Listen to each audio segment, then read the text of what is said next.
supporters.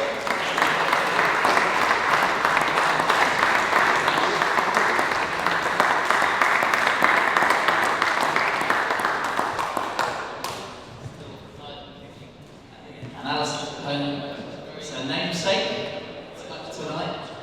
She's making a debut for 9 Telecoms at George's Hill.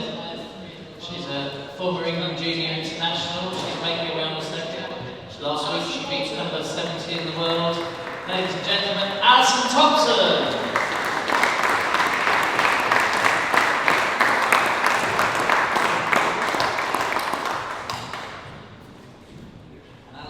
And at number 4 for the visitors tonight, the Virgin Active Surrey, is a man who reached as high as 65 in the world, and he was injured for a while. He's made a bit of a comeback, winning several titles, mostly the Katowice Open in Poland recently and some others. And he's now back as high as 78 in the world. Pedro Schwirtman.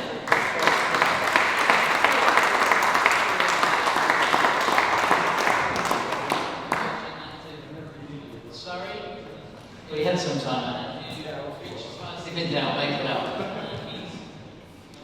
And Pedro's opponent is an old friend of his, both from the same country, Holland, former world junior number 1, and he's made his debut for us last year, went undefeated. He currently plays for the Dutch team and coaches in Eindhoven. Dylan Bennett.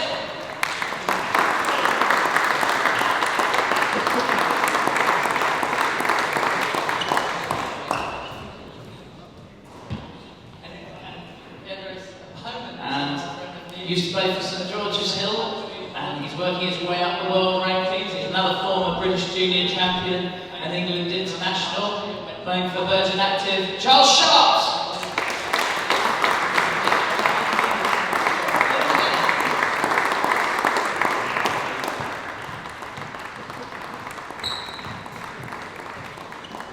And playing against Charles, he made his debut at Chichester. He works with several of our players, Joe Lee and Tom Richards and Charlie Lee, and he works out at the Roehampton Club, and he's been playing Surrey Cup for us this season. Ladies and gentlemen, Robbie Temple. He's been as high as 38 in the world.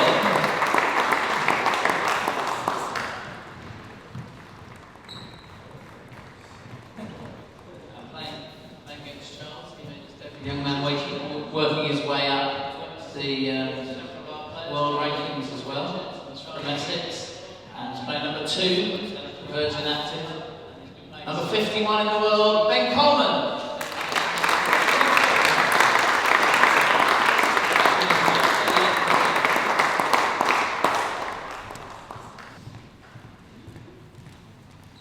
And this young man from Finland, the Finnish number 1, he's in his 5th season with 9 Telecoms St George's Hill. He's currently at number 54 in the world. He's been many times a Finnish champion. He's got a great record for the club. He's shown huge loyalty to us in the Surrey Cup. And when he comes down, even the club night, plays all the members. Ladies and gentlemen, Henrik Mustonen.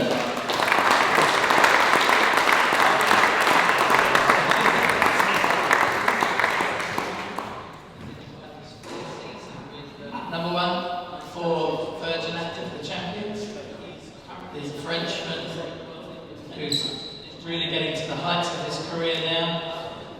Hotting up in the world rankings. He's now number 24, and he's part of the French squad that have been so successful over the past few years. Gregoire Marche.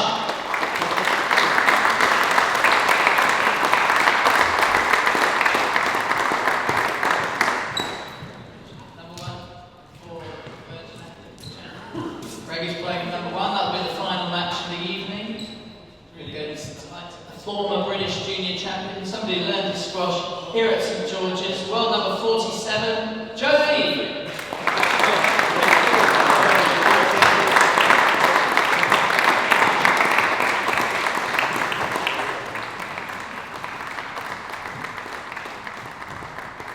And I'd just like to while the players are on board, if anybody wants to take any pictures and that, I'd like to give a plug for a big tournament we've got coming up here with the tickets on Ticketmaster, which is the Channel Bass Championships at St George's Hill from the 6th to the 12th of December.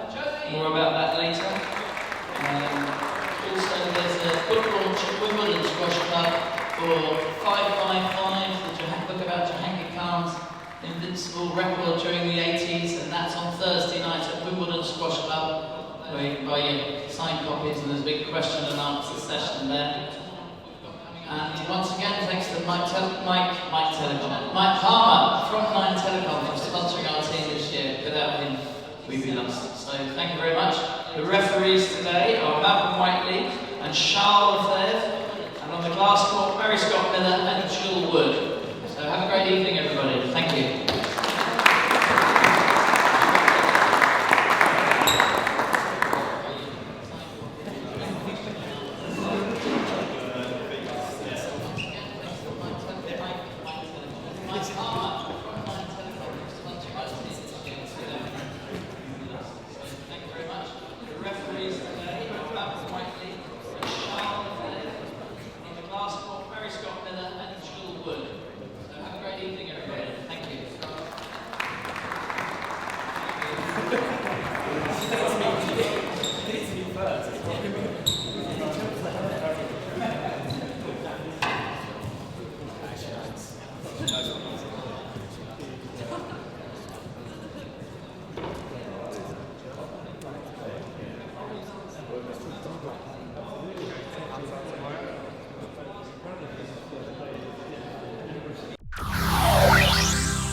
I think the changes in the PSL will be good for the PSL this season. I think the bringing the 3 foreigners rule into play will increase the standard of the matches, which is a good thing. I think the under-23 player rule of 75% will be good for young English players to get the experience of playing in the PSL. And I think a finals weekend, semi-finals or finals, will be a good advert for the PSL and to really build it and move it forward. I think having the playoffs at the end of the season when all the players know exactly when the date of the final and the semi-final are means we can contract the players. If we were to get that far, that means that they'll all be available. We had a problem last year where they weren't. Well, we had a great final last year and I think the result is going to be close yet again, and I think we're going to snatch it. I think the match tonight is very close. I think it could be a tight one. I think 2 evenly matched teams.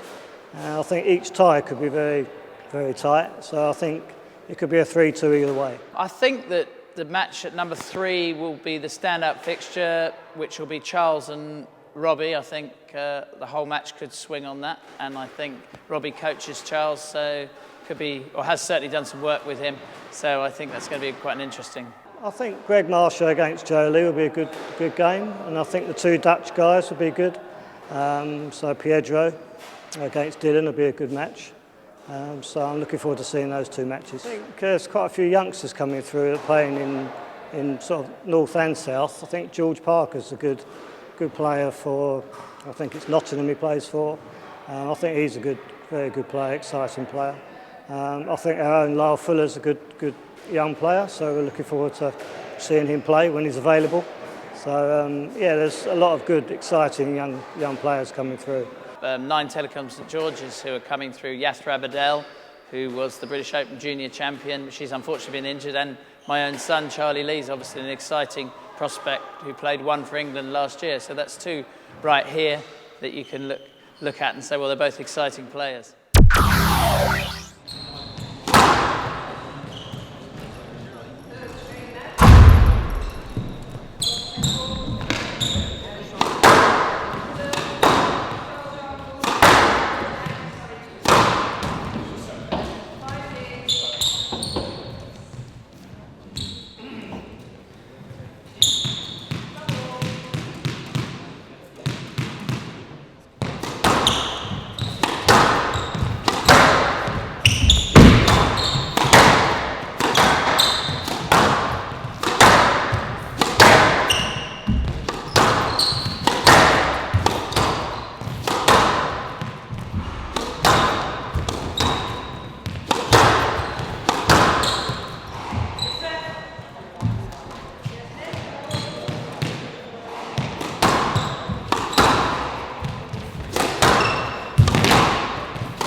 love.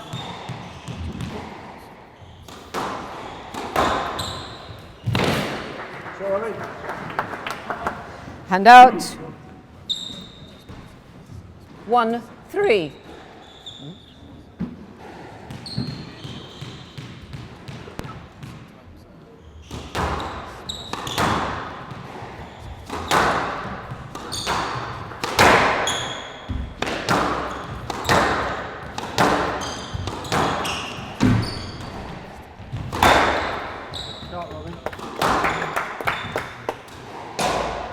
Two, 3.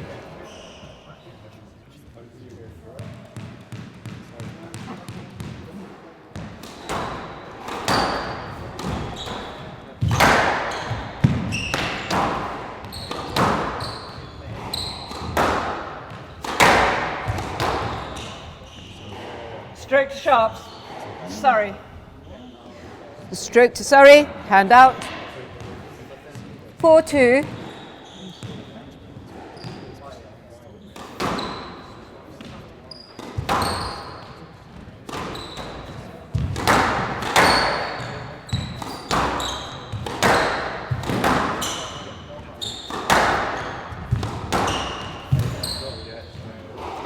Hand out.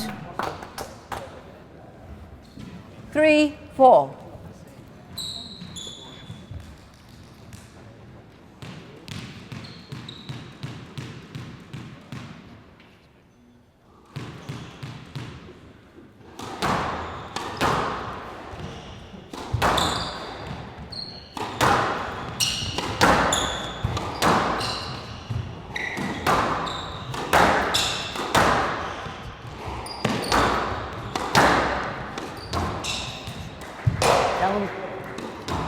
Hand out. 5, 3.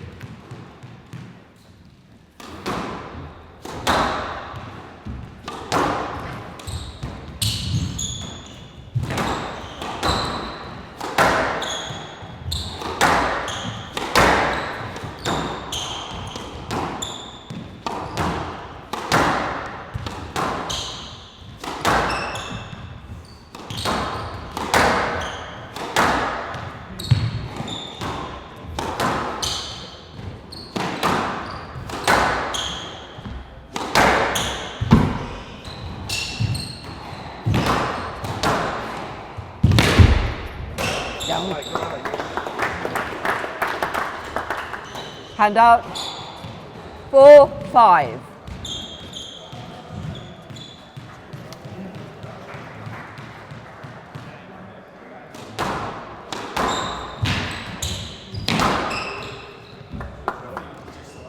Hand out. 6, 4.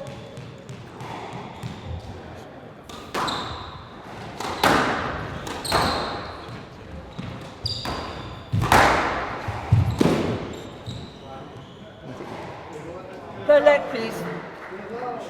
Yes, let. 6, 4.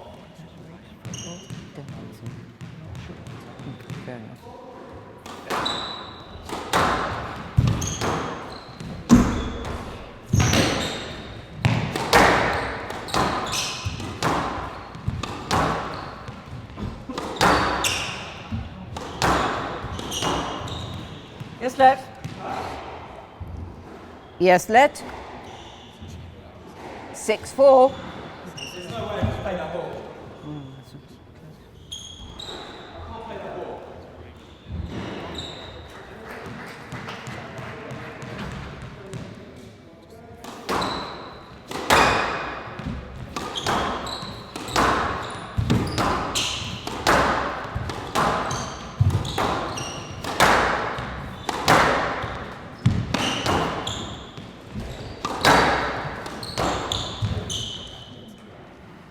Down. Hand out. 5, 6.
Hand out.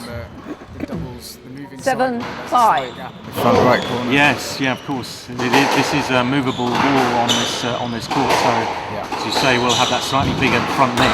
Yeah. Charles has caught it perfectly well.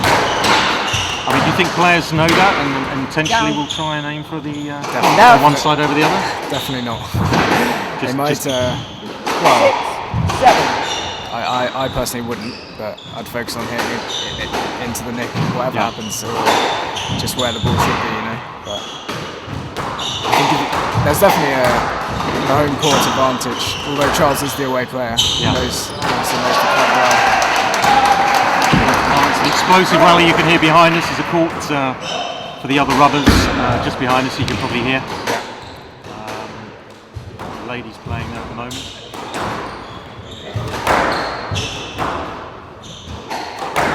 Going back to the home court thing, I mean, players who are used to the court can use this sort of temperature and deadness. 7. I think this is quite a fast court, but it really takes a good length, as we've seen with Robbie so far. Yes, yeah. I mean, typically it would seem to me that glass does mean it's a little bit slower generally. I think as you see there, it pings off the front wall, but definitely benefits the top players Hand who out. hit hard, because you can often wear away opponents 8, that don't 6. tend to play on the glass so much. Mohamed El Shabaghi, for example, playing at a relentless pace, and really benefits from playing on the glass court. Yeah, hard hitter. Yeah, It's often hard for the Yes, let. players, as I said, to keep 8, 6. Yeah, and I guess it's a difficult thing because you're often playing on solid ball courts most of the time with maybe a glass back.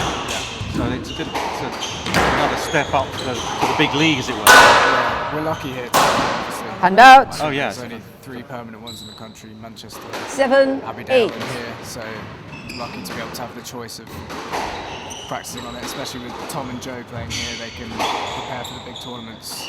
Yeah, no, it's a ideal fashion. fantastic facility. Yeah, to have. It does take a while to get used to it, but obviously now I can play on it as and when I want, really, so it's definitely a big advantage. So do you play slightly differently on the glass? Not intentionally, but obviously you can use certain things. As I said, the fast pace often helps. Stroke, sorry. Stroke to Robbie sorry. getting away a few Hand out. strokes here. Yeah. It's on that forehand side. Just catching 9, the sideball 7. first.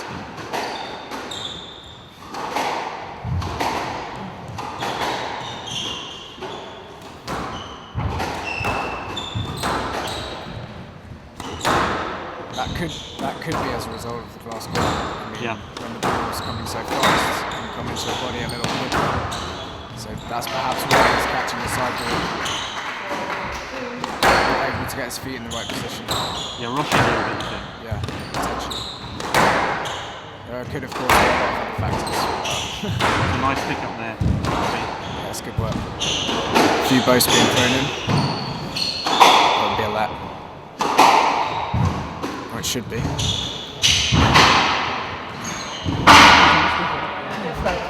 Yes, let. It's quite slow to give the decision there. 9, 7. Bit of discussion. Perhaps they weren't paying attention. Simple lap for me.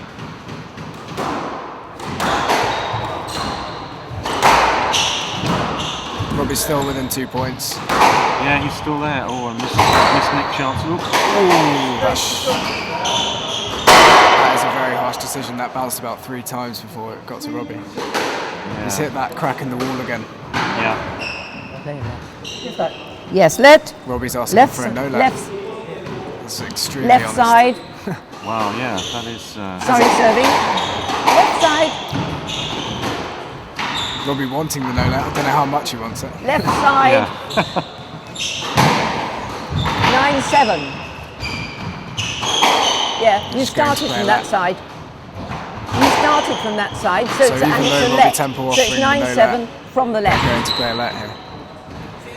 It bounced about 4 times before he was did ready bounce, for it. yeah, fair few, yeah. It's a surprising call. They originally gave a stroke. Yeah.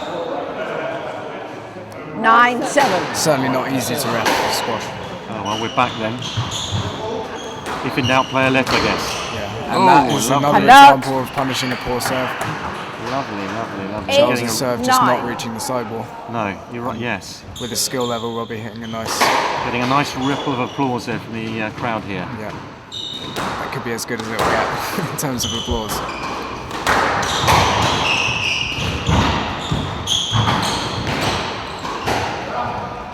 Charles using the bows quite well. So Yeah. that will pay off later in the match. Robbie will become quite tired from having to Hand out. move so often to the front right. It's a tough movement to make.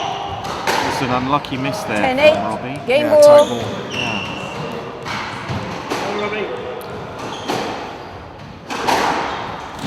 Still within 2 points. So close first game, quite a long first game. Down. Oh, unlucky. First game, Surrey. So, up comes the 11-8. first game, 11-8. And what are your reflections on that one? It was the close game. I think it came down to just a couple of strokes on the forehand from Robbie, Yeah. clipping the sideball. Obviously, maybe he's taking a bit of time to get used to the grass court. But yeah, it's just popped out, and Charles has been able to get a few strokes on that, and I think that's the difference, really. Yeah.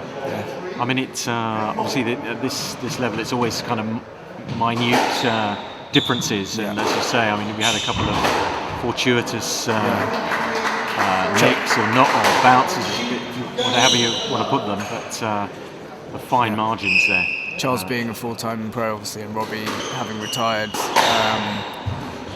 he may just take Robbie a little bit extra time to get used to match pace. Yeah, he's I obviously mean, a great player, but that's interesting, isn't it? I mean, it's if you're not playing day to day. I mean, most kind of club players. He's coaching, but and obviously playing a few leagues, but there's nothing like training full-time. Yeah.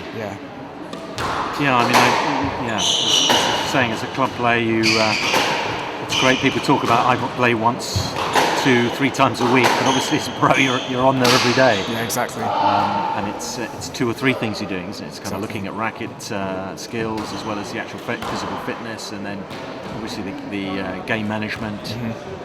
So there's all those different aspects you're sort of breaking down, I guess, into. Robbie's got a lot of experience, and I mean that can equally be used to his advantage. From his years on the tour, he got to top 40 in the world, definitely. So as we saw there with some really skillful shots, I mean he'll know what shot to play at the right time. It's just that, as I said, the match pace, that could be the difference with Charles being training full time and Robbie not doing that very much.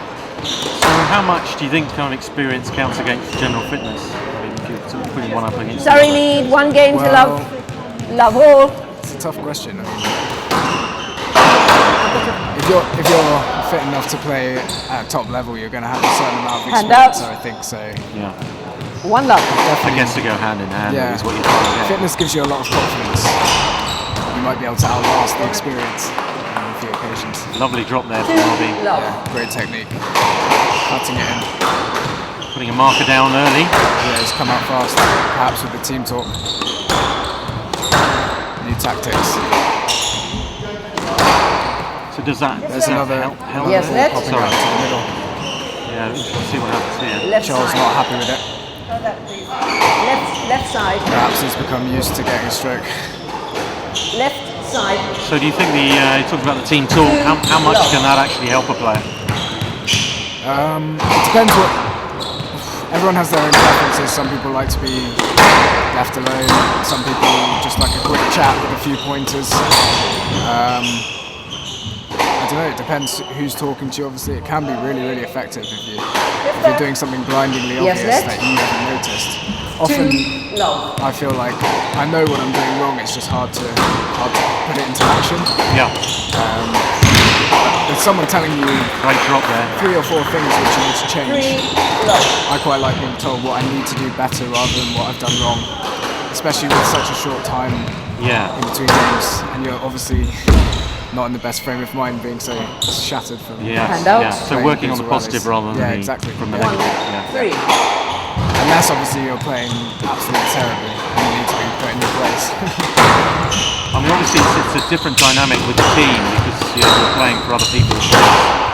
Yeah, exactly. Obviously the PSA is just it's an individual thing. Do you think that kind of galvanises the players, particularly a kind of team talk of come on, Sorry, brilliant rally from Handout. It was. using so much deception, keeping a fake shot thrown in. That was really, really good squash. Going back to the team talk there, yeah. So it can be a really important element. Playing in the team as well. As you say, it's a different style of match because it's a different sort of pressure, really. As you said, everyone's used to playing for themselves on the PSA, but Handout. in the team, 2, you know, 4. there's no ranking points. It's just kind of team spirit and things like that. Squash players are not really exposed to that often. Yeah, I mean it's an interesting one because obviously it's a very individual sport. It's a slightly alien thing that they're all brought together. I just wonder, you're playing in those teams.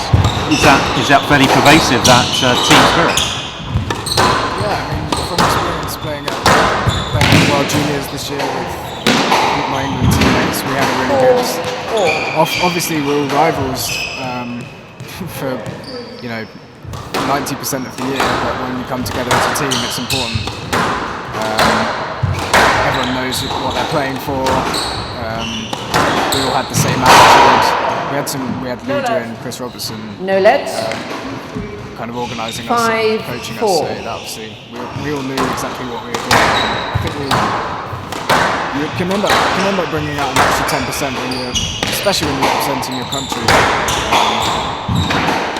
And you kind of, you don't want to let the others down. So that's another thing. It can bring out an extra performance, better performance. So Robbie 1 point down and looking to try and get back on level terms here.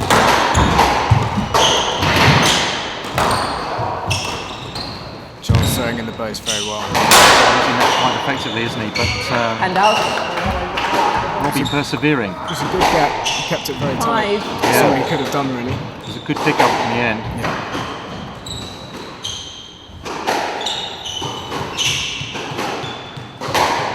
It's important Robbie doesn't make any mistakes in the mid stage in terms of hitting the tin.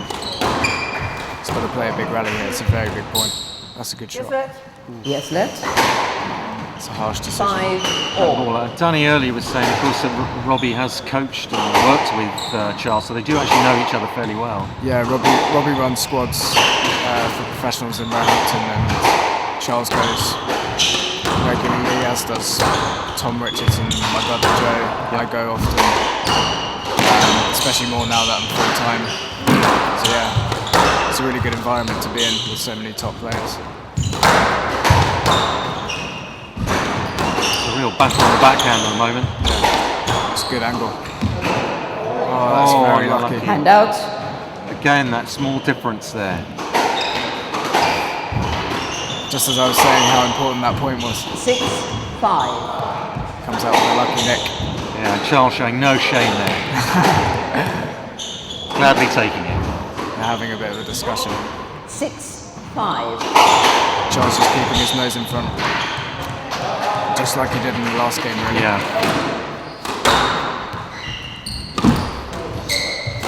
Again, using the ball swell. Oh, It's a tight ball. Good length. 7, 5. Yeah. Robbie had to take it at that point, otherwise he was going to die.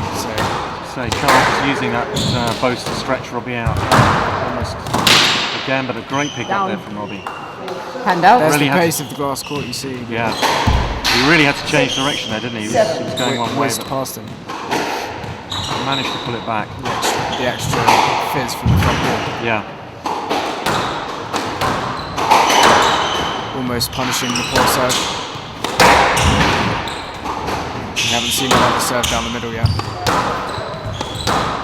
Yeah, they're defying your earlier comments.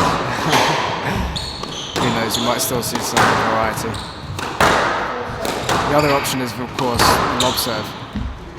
Yeah, I mean, you don't tend to see that. I mean, a lot of game at club level, people do try and make points, but I don't tend to see it at the professional level. I think it's a risky option. I mean, if you get very good at it, it's a good thing to use. James Walstrop sometimes uses it very well. Obviously, it's extremely accurate.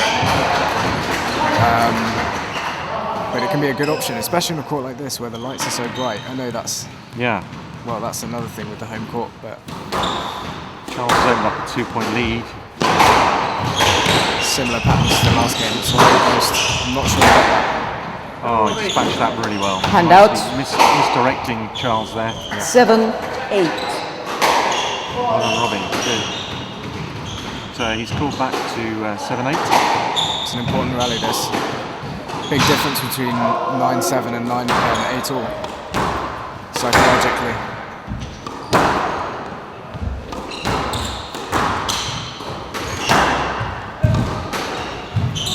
Again, another boast. He's Hand out. really playing that well, isn't he, Charles? Fading away into the right sideball. 9-7. So hard to deal with. Yeah, just sort of flicks the wrist, doesn't look to put much effort, and it's proving a great shot. It's deceptive as well because it prepares the same as for a drive. So Robbie doesn't know. Robbie's kind of on his heels going to the back. Yeah, can't make an early decision, yeah. Just doing court sprints here, Robbie. Down. Tough rally. That'll give him a second wind. Hand out. Tough rally. That was really good work there from Robbie. You could say actually there might have been a slightly easier shot there for Charles to throw into the tin. Yeah. But hey, I've done it. Stuck it up in the lights. Might have been the lights. Yeah, could have been. Yeah, your earlier point, yeah. But yeah, as I said, that'll give him a second wind after such a punishing rally. Definitely, yeah. Doing court sprints. Hopefully take something from that. Can he make it count? Great shot. It's a tight. Down. Tin. Yes, super. I thought Charles had it there, but he did nick that top of the... It's a great shot from Robbie Hand because out. he left himself with a lot 10-8. of margin for error. Game ball. Yeah. So he probably wasn't, well, he wasn't going to hit the tin, but he kept the ball very tight. Played more which of was his hard to deal with. percentage, yeah. Exactly, yeah. 9-all. It's paid off. Just got the score wrong here. 9-all. Robbie using, well, experience after a tough rally, talking to the refs for a little bit. Get his breath back, maybe. 9-9.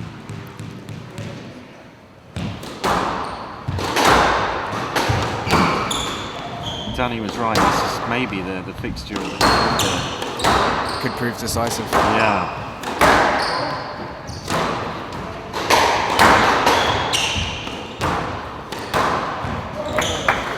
Nice nick there. Seems to bring out that nick in the big points. Yeah, definitely. He's pressure shot, but he's pulled it out every time. Another example of margin. Yeah. 10-9. Game ball. Didn't rush it and just kept it high above the tin, but still found the nick. Yeah, I mean, I'd say that generally about Charles. He always looks fairly languid in terms of the way he plays. Sort of slow, but it's effective. Robbie just avoided Charles's pick up there, having to hit a good width. To beat the right volley. It's going to be a lap. Yeah. Yes, lad.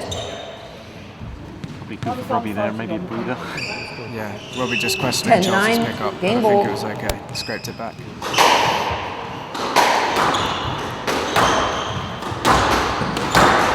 That's a great shot. Lovely volley. Is he alright? Hand out. 10-all. Don't Players think to this team win can by do 2 with any more points. injuries. Didn't really see what he did there actually. But he does look Sometimes the ankle just goes. looks to be in quite a bit of pain there. Hopefully he can run it off. Such a crucial stage of the match. Doesn't look too good, to be honest. No, it's not looking very good at all actually. I guess you'll see out the match because it's so close at this stage. Time will tell. Can he get across the line? Doesn't look like he's too comfortable. It's definitely wobbly. Bit of a grimace. Switching to the right there. Could be because of his ankle.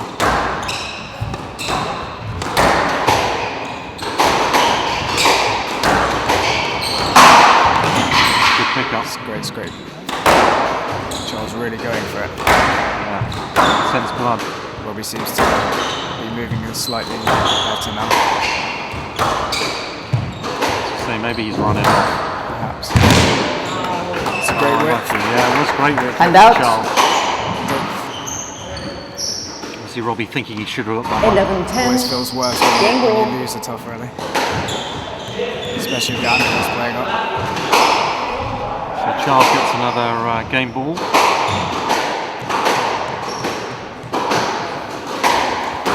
He's played the big points really well, Charles. Yes.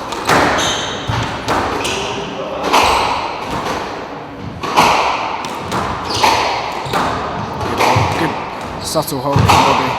Again, another Yes, let. another good post there from Charles, stretching Robbie 11, out there, 10. wasn't he? Yeah, Game ball. that was very close to being a stroke. Charles just wasn't up there quick enough.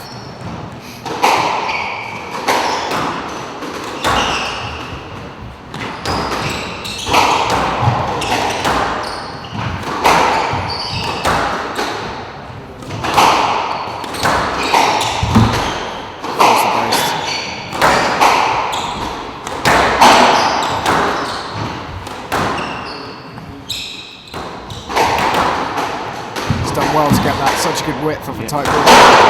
Yeah, then pushing to the back again.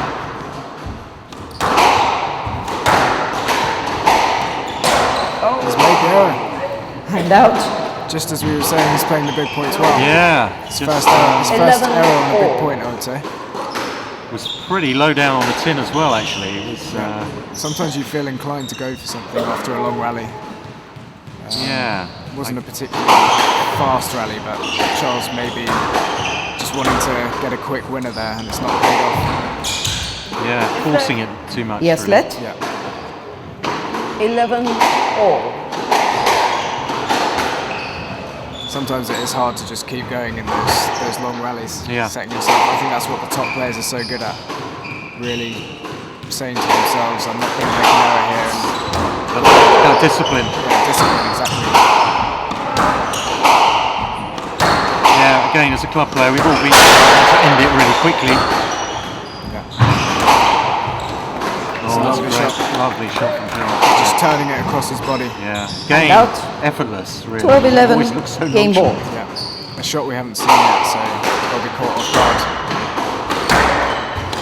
Not only with the hold, but the fact that Charles hasn't played it yet. That's a beautiful shot. Hand out.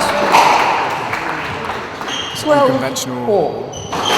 Yeah, Mohamed El Shabaghi does that often. Kind of winds up for a big forehand drive. and then Cuts puts it it in in. short. Yeah. That stayed so short as well. Pressure shot, really, on game ball.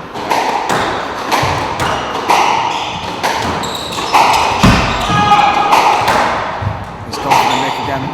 Should be a let. Yes, let. Yes, let. He makes a fair Do you point. think he's trying to get more? He's trying. He's saying he's in a winning position. 12. It's a fair point, but it has to be a let. He wasn't in the way sufficiently enough. Just minimal interference. It's definitely a let. Charles chancing his arm. Yeah. Why not? Oh, great line. Hand Doesn't out. usually pay off talking to the refs. Robbie not happy with that one. Probably a little 13, bit disappointed 12. with himself Game there, isn't he? ball. I think disappointed at how quickly the point went. Barely had a chance. Yeah, to he's given up get the into initiative. rally. Yeah. After working so hard for the last point, and that one goes to waste. And it must play on his mind now, mentally. Yeah, he's got to go and do it all again. Can't make a mistake here. This is a tight backhand from both players there. Yeah. Lovely to see again. Charles perhaps trying to explore Robbie's slightly loose forehand as we saw earlier. Yeah. Which it has been loose today, that's what I'm saying. It's not normally. He'll see you afterwards about that one. Oh, that is a very tough Stroke to Surrey. Game to Surrey. 14-12. simple Surrey that. lead 2 games to love. Robbie not happy.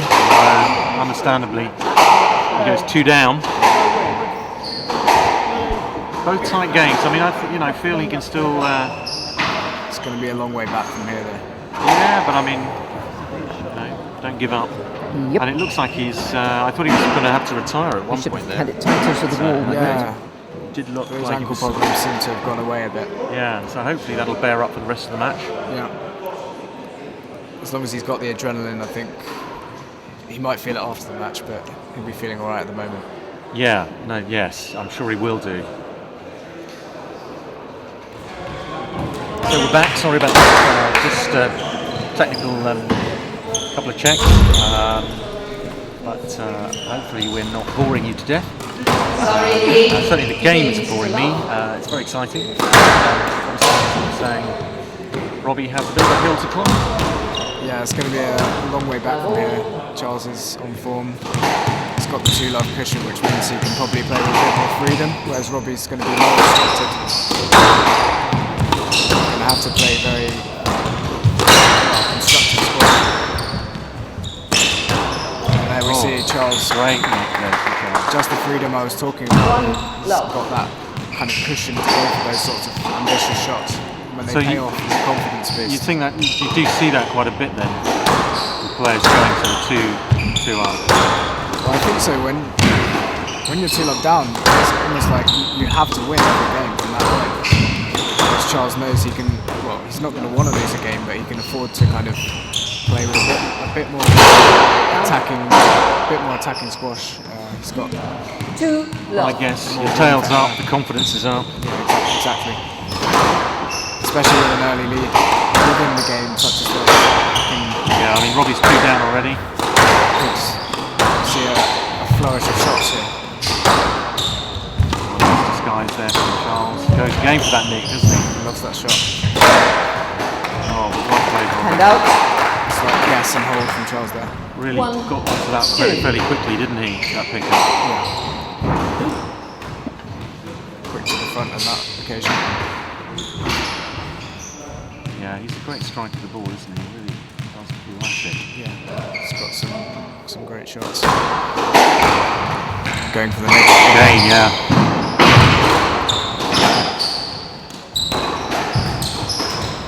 Hand out. I guess there could be a danger with Charles getting a bit lazy there.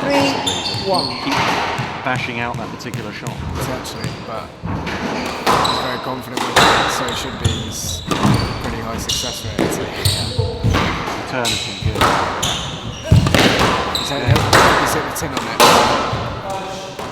And Hand he hasn't out. lost a point from it being a bad shot. So 2, Again, Robbie really stretched Charles on that cross court. Put Charles under pressure. He got it back this time. Certainly under a lot more pressure. Yeah. Made the error. yeah. I mean, the points have been going a little bit quicker in my opinion in this game. It's already 4-2. Yeah. Compared to the first game, I'd say Yeah. maybe we can do that 2-love at this stage, something like that. yes, let's.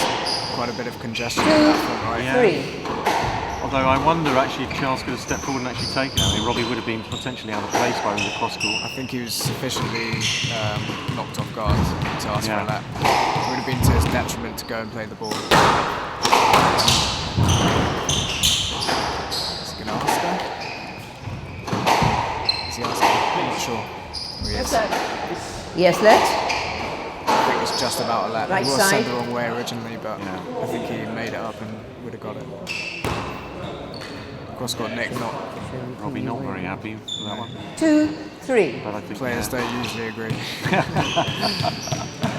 Someone's going to be disappointed. Especially in the heat of the battle. yeah. You're never going to be happy. Pulled out a little bit there. Covered it. down. Yeah, just clipping the Hand tip. out. 4, 2,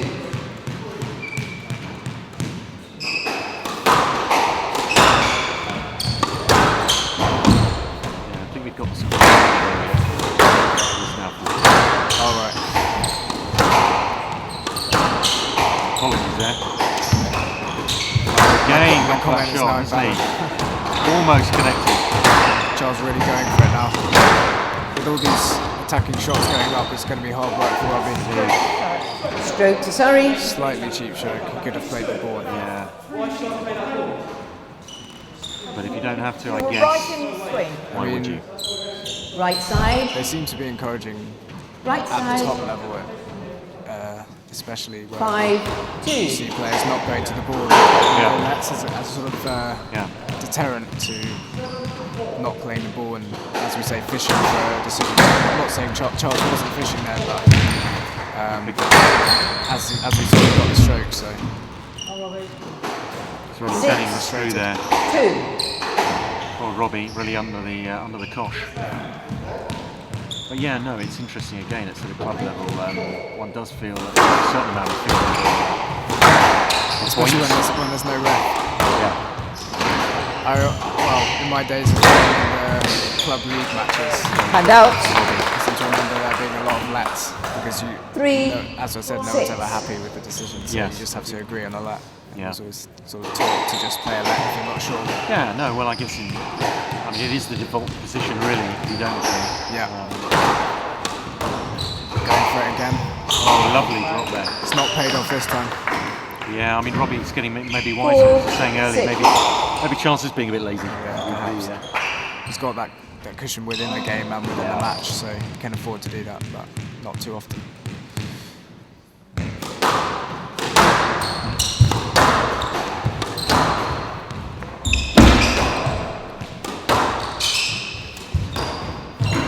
It's a great Down. tie shot. Yeah. He covered that well. He was a bit under pressure there. Keeping in touching distance. 5, 6. Yeah, he's back up. I guess from St George's point of view, he really needs these next couple of points, really. Yeah. Every point's big for Robbie from now on.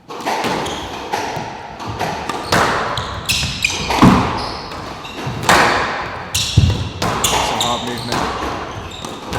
He's done well to keep that tight. Yeah, he's got Very back tough into the ball. rally. Good defensive play. He's buying himself time by using the lift. Time to reset himself. Down. Charles going for something interesting there. Yeah, not quite sure what was going on there. 6. That's what he should have done. Left. Again, he went for that cross-court nick, didn't he? It didn't quite come off. I think 6. it's building 4. up to a special one. Yeah. He's had a few that haven't quite come off. I mean, again, from a neutral's point of view, I'd like to see Robbie maybe win the next couple. It'd be interesting to see if it does go 2-1. Certainly make it an interesting match. Well, it already is, but Yeah, no, it's a great match. It's been tight, you know, it's 2 up. every game's been extremely close. Charles just nicking the big points.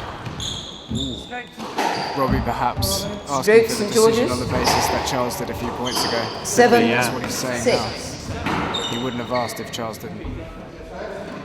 2 can play at that game. So do you think that kind of goes on between players, that they have a kind of understanding of what to I call think- and what not to, and then it kind of gets out of control? It's not. I don't know if it. Well, it can get out of control. It depends on who's playing, but I think once the ref sets a precedent with a decision, if they then change it, it becomes inconsistent. So You're looking for that 6. players consistency. don't really know where they stand. Whereas, so Robbie, I think, was doing that on the basis of the other decision. So that if they want to keep their kind of consistency, they had to get a strike. So that's a fair decision in terms of this match. A nice drop in that rally from Robbie in the previous point. Should be let. Yes, left. Yeah, showing some nice skills. 8, 6. Yeah, he's really focused, isn't he? Not saying he wasn't. No. But, Could be, a bit of as we said, to do with the fact that he kind of has to win every game. Yeah. Now on, that extra kind of natural focus kicks in. I think he's using the height more this game, as we see there, buying himself a bit more time. Charles likes to play at a frantic pace and blow people away. Yeah. And by using the height, he's kind of, it's taking Charles out of his natural game. 9, Well, he certainly 6. controlled that rally, and as you say, he did float the ball a little bit more. Yeah. Mixing the pace is really important. I mean, I know, yeah, you're right about Charles. He doesn't want to whack that ball, you know, he has that kind of languid Yeah. style. Hand out. Robbie not fancying that one. No, deciding to take a 7, little break. 9. Reset for the big point. Yeah, there you go, a bit more height again, yeah. Definitely buying himself more time between shots. It's really important. Especially if he's feeling it in his lungs. It's a poor error. 8, 9. Right shot, but poor error. Tight, they both were in that rally, and then, yeah, it was a bit of a... Yes, left. Simple let there. 8, 9.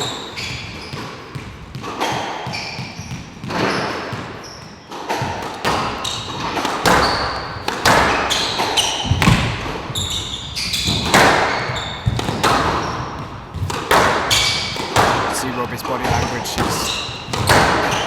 wanting to play quite fast pace now. I'm sure we'll see him vary it. He knows how important this point is. Great way forcing Charles to race. He had no other Hand option out. there. Yeah, that was Great good win. pressure. 8. Great length. Game ball. Robbie's first game ball of the match. Can he convert first time?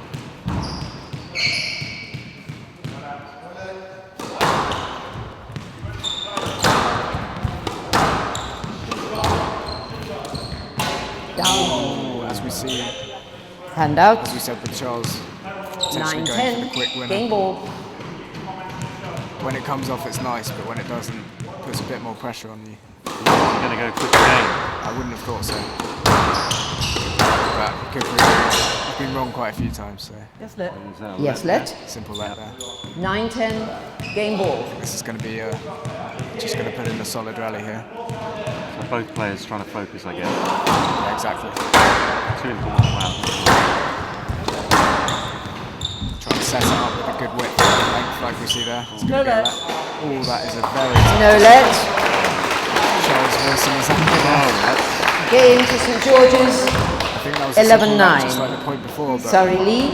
2 games to 1. so how does that now change the dynamic, do you think, of the game? I mean, you talked about Charles having a bit more freedom. yeah, Now it's becoming a bit more loose. pegged him back, you know. It's Yes. just takes away that freedom. I think. Well, both players now. Charles is under pressure because he doesn't. Once it goes to 5, it's only one's game. It's a dogfight in the field, really. So I'll be interested to see if Charles keeps going for that cross-court backhand to forehand. seems to be his favourite shot. Yeah. So I'm sure it will come off sooner rather than later. He's had a few now where they haven't quite come off. He has set up a few winning shots off them, but no direct winners for a while. I'm sure we're bound to see one.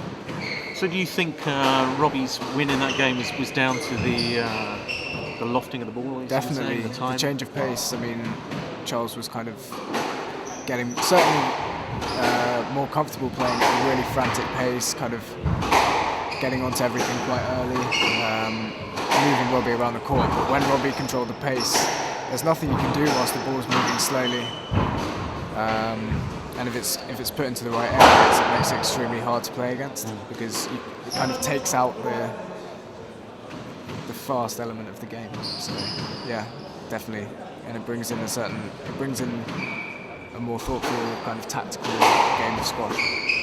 Do you think that Charles will struggle with the slower game? I mean, is he just basically not as good at playing at a measured pace? Not necessarily. I just think that suited Robbie more in that game. If anything, it took Charles off guard.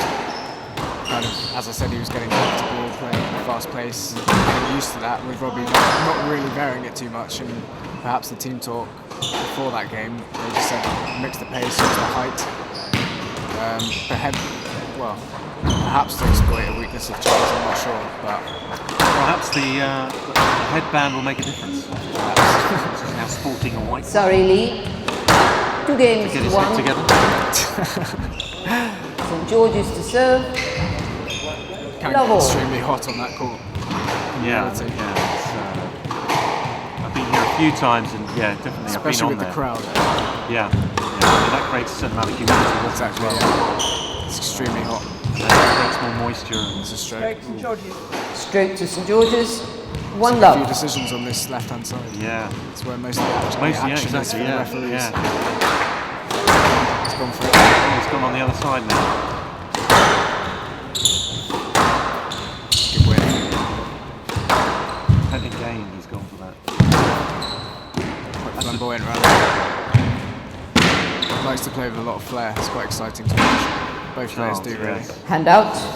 Interesting, Charles playing that backhand 1 volley. all. It's a very hard shot to get. You have a lot of upper arm strength to carry that off. I think Rami Shaw is a great example. He gets so much power from such a short swing high on the backhand. Yeah. I think it's probably the hardest shot to play in squash, and Rami is absolutely amazing at that. Most of the game's pretty Down. good, actually. Well, yeah, Hand out. has to be said. Yeah. Not a slouch. No. Yeah. 2 Shame about all his 1. injuries, really. Such a loss to the game. Yeah. Such an exciting player.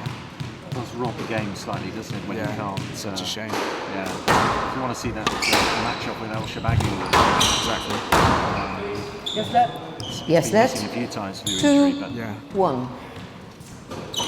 Feel sorry for him more than anything. yeah. Especially myself being injured at the moment. He's going through that pretty much every year. Yeah. It's extremely tough. Yeah, it must be psychologically again, very. Especially when you love the game.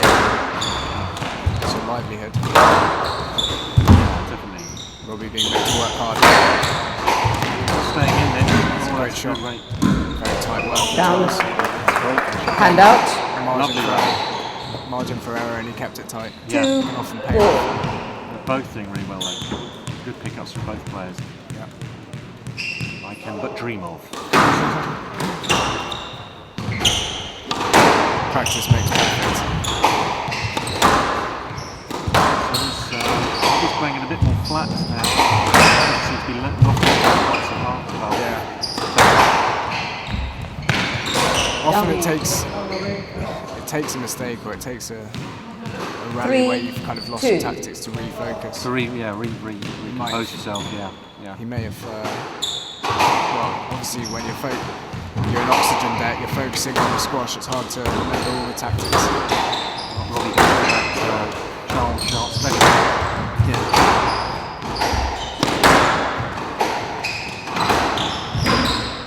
Again, tight shot with margin for error.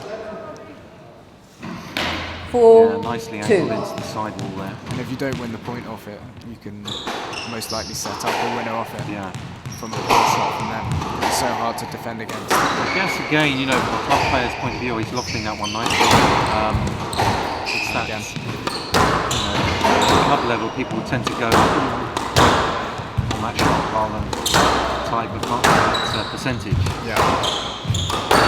Another difference between club players and players.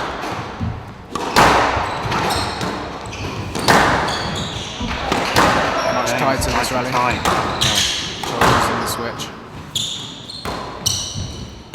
Down. All corners of the court used there. Good rally. 5, 2. Perhaps a lazy error. Robbie didn't quite get to the front as he was in the first and second. I guess it's going to be telling on both players now anyway. Anything you can do, I can try and do better. That's the other side of the cross-court nick. When you go for it so hard, it pops out the kick. Yeah. It can become a setup for them. Robbie really Robbie's using really his going skill. What a shot. Great rally. Good skills on show. So he's had a 6, bad pickup there. 2. Robbie. I think he's admitted it, or he's just realised that he's got no chance of getting the next one. Quite pushing now for Charles. Robbie certainly using some more flamboyant shots now. No let. It's a very harsh decision. No let. Wow. I mean, he could have perhaps made a tiny 7, bit more effort, possibly. Yeah, I agree with yeah. you. But Maybe slightly given up, thinking he was going to get It one. was the body language, I think, that got him the no let there. Yeah. But on the other side of the argument, you don't exactly want a rugby tackle your opponent. No, I mean, it is supposed to be non-contact, isn't it? Yeah. I mean, there's kind of a grey area where the refs say make more effort, but then you may get a conduct warning for being too aggressive. I mean, you see a lot of different players going in very aggressively with their racket up, and others just kind of coasting. 7, And also, I guess as the match goes on, the more tired you become, it's more of an effort you have to. It's an effort to show the effort in effect. Exactly. I personally, my dad always says I could get better at making an effort Yes, to left. ask for decisions. 7, Sorry, did miss that 2. one. Okay. She's not giving her that. I guess Oh, Robbie's, she has given her that. Yeah, so I guess Robbie's feeling a bit hard done by. You could argue it's quite a similar situation there. Yeah. There's the consistency Not that up. we were talking about. Good both from Robbie. Charles not quite reaching Hand out. the ball. So we haven't 3, seen many buttons, 7. from Robbie, really. It's a great demo of how to play one. He needs to keep mixing the pace because that really paid off in the last game. A little bit too high that A little time. bit more lofted than we wanted. Yeah. Or Robbie wanted, sorry. I'm trying Hand to out. 8, 3.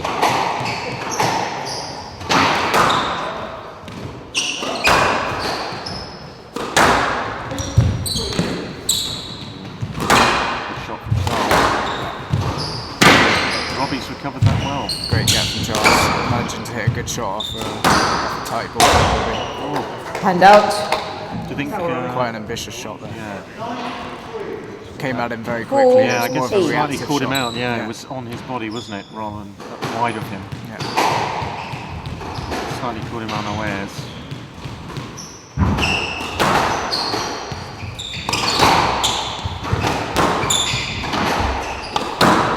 Tight down the backhand. When you get it past your opponent on this Down. court with a good Hand width out. or a good length, it can really die very quickly. 9-4. So the player's kind of forced to take a boast or kind of push it up, and that can really set up an opportunity. Scramble to actually get it back then. Exactly, as we saw there. Yeah. Absolutely. Great On drop, a wasn't it? conventional court, Hand that out. popped up a little more. Yeah. So it's kind of pinging on the 5, front but dying in the 9. back, basically. Exactly. It's nice when it works in your favour, but it's really hard to deal with. I think Alison Waters has just won. Yeah, in the background we can hear that. Solid player. Yeah, it's always going to be tough for Alison Thompson. Yeah. Robbie Mounting a little bit of a 6, comeback here. yeah, 9. Game. Nothing to lose at this stage. Well, I guess apart that's one from way the of match, looking at but it. But, well, you may as well. I mean, he's 2 down. He's only a couple of points away potentially from losing the match. Okay, from a neutral point of view, it'd be good to see this continue. yeah. That's a great tight shot. Hand out. I think that's the second time we've seen that. I think 10-6, the first game match was a ball. similar situation. It was nice and tight and just clipped it. Yeah. 4 match balls for Charles.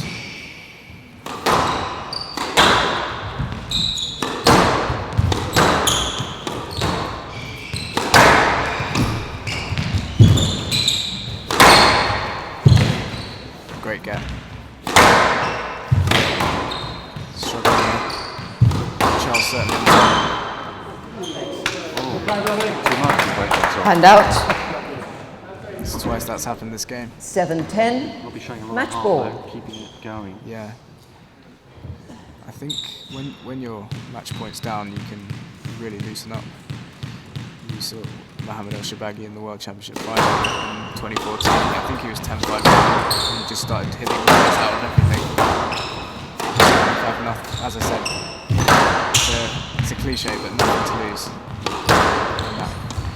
Interesting. I guess if you don't worry about it, you'll play a lot better. Yeah, he starts to play very constructive. Stroke to Shepherding each man in there. Stroke to Surrey. He's wrapped his racket around Match him to Surrey. 3 Surrey games to Charles. to 1. 11-8, 14-12, 9-11, 11-7. Yeah, did kind of shepherd him in, I felt. But, you know, good match. Yeah, great match. Enjoyable stuff. So we're just going to give it a little bit of pause there to rest our tonsils. We'll be right back with you with the next match. Let's welcome onto court now from Virgin Active at number 2, world number 51, Ben Coleman.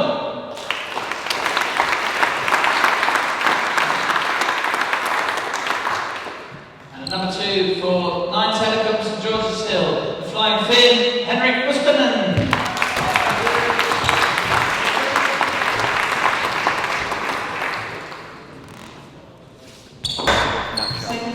It's going to be very close. Similar world rankings. Henrik's some quite good form at the moment.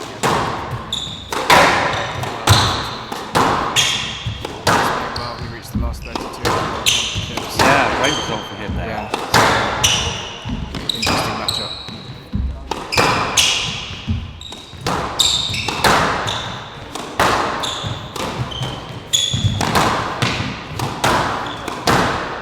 Just a fun fact, Henrik's racket is actually spray painted. It's a Technifiber Carboflex, which is normally white.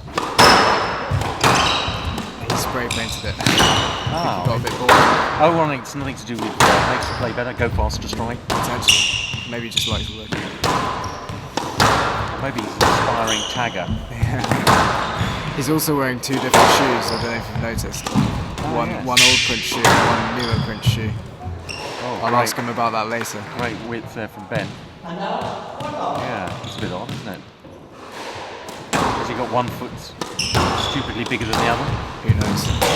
Who knows? I think the left one certainly has a lot more padding, so potentially has a left foot injury or something like right, that. okay. Who knows? Ben raced to a 2 love lead. Maybe he doesn't want to give away the secrets of his game. Wow, that's a big strike. Yeah. Catches it nicely on the forehand.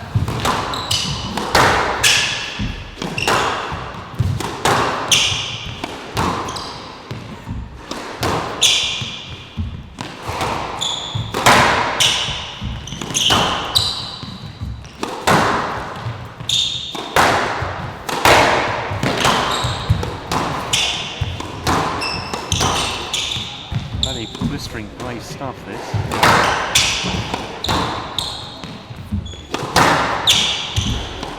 Yeah, it's a good pace. An array of shots being thrown in already. Oh, that's a perfect length. Yeah, he's got Ben under the pressure. Very tough rally physically. Yeah, that was good patience there. We talked about that earlier. Exactly. Accuracy and patience. Yeah, he really just didn't force it, kept it going, just nudging ahead in the rally. It's a good combination. That'll hurt him physically. It was early in the match, but it opens up the lungs. Yeah.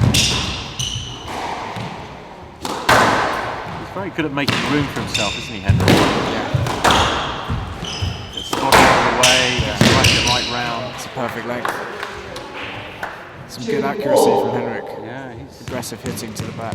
very focused. He's got that sort of stony look about him. Yeah. It's quite good to, doesn't really show any negative or positive emotion. Just, it's a great boast. Saw that in the last match as well. Both trickling away, running away from you in the front. It's very hard to deal with. Yeah.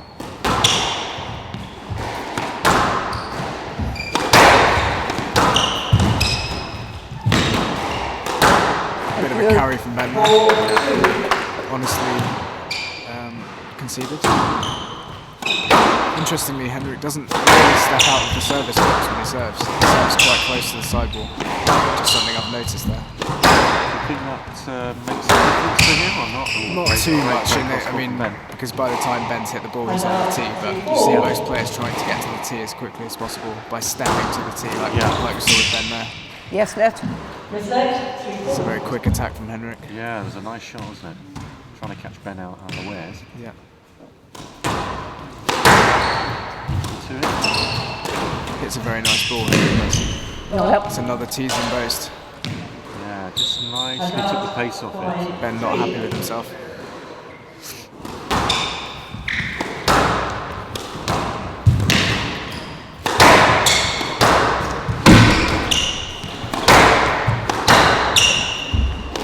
Very tight work. He's not happy with it. And up for 5. Yeah, it's looking pretty tight, tiny from both players on the backhand there Yeah. at the moment.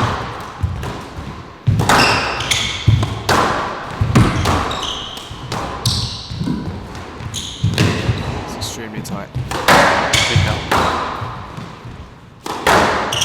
Both players very fast. Yeah. Exhausted already. Yeah. And up. 6-4. Just a few errors, potentially being rushed, both players. Well, Taking clearly out Ben their was going confidence. for that, wasn't he? He was looking for Yeah. the lower cross court, trying to catch Yeah, Henrik out. it's a great game.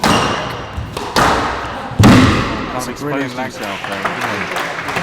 Ben just appealing on a potential carry from Henrik, but I think it's okay. Shot choice there really from Ben, actually. Yeah, Henrik out. he's done well to play the ball there, Henrik. He's hitting some brilliant lengths on this backhand side. Yeah, isn't he? I'd say he's won at least 4 points from that. Well, they both seem to be fairly accurate there, but yeah, Henrik's really stepping in. Isn't he? When it's mixed with that great pace that he's hitting quite a flat backhand, really fizzes through off this class court. Lucky nick there. Some might say a good width. 9-4. I think Henrik will take it. Ben just resetting himself.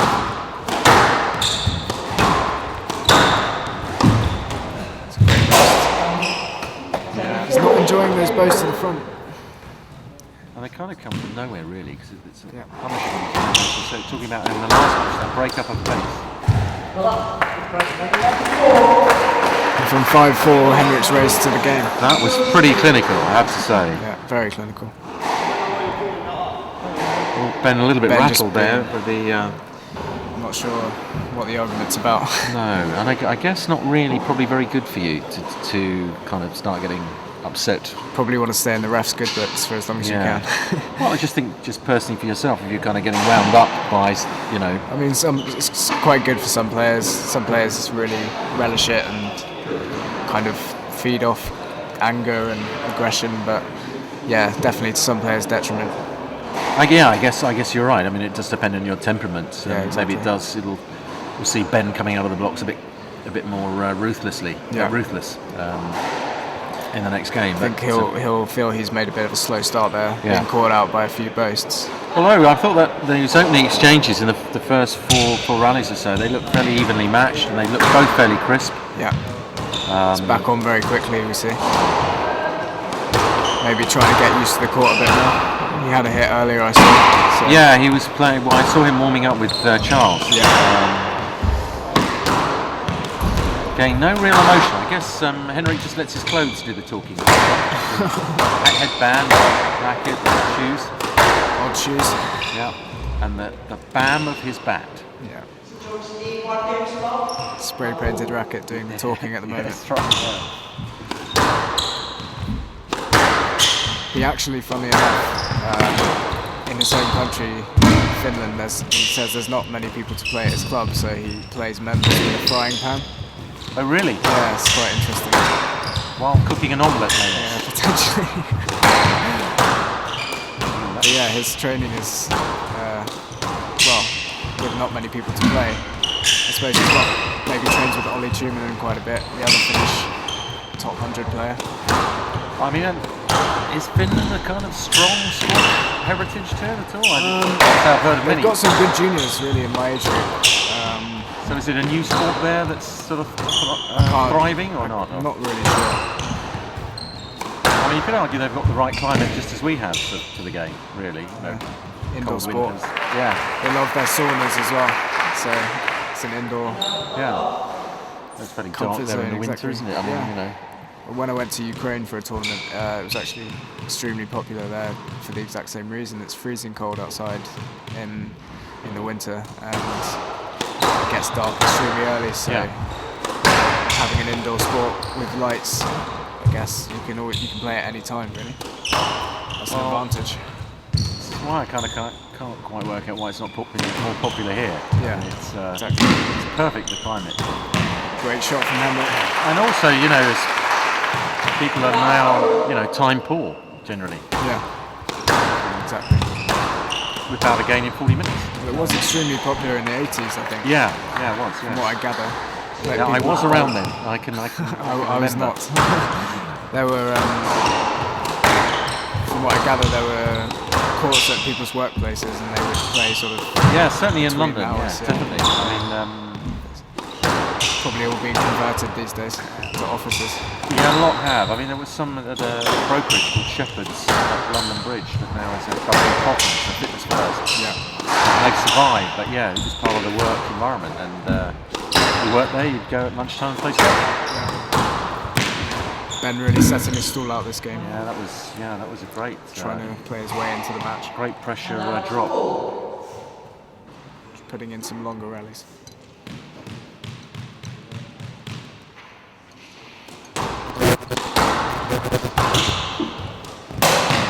Error there. Uncharacteristic of the match so far. Yeah. I would say there haven't been really many unforced errors. That's probably the first one. Yeah, Henrik, as we saw, muttered to himself there.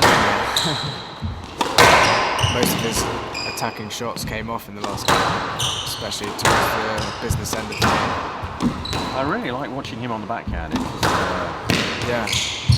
lovely shot. As I say, makes the room, space for himself. Just there again. Really good weighted shot. Yeah. Putting Ben in that back corner, forcing him to boast or hit a weak shot.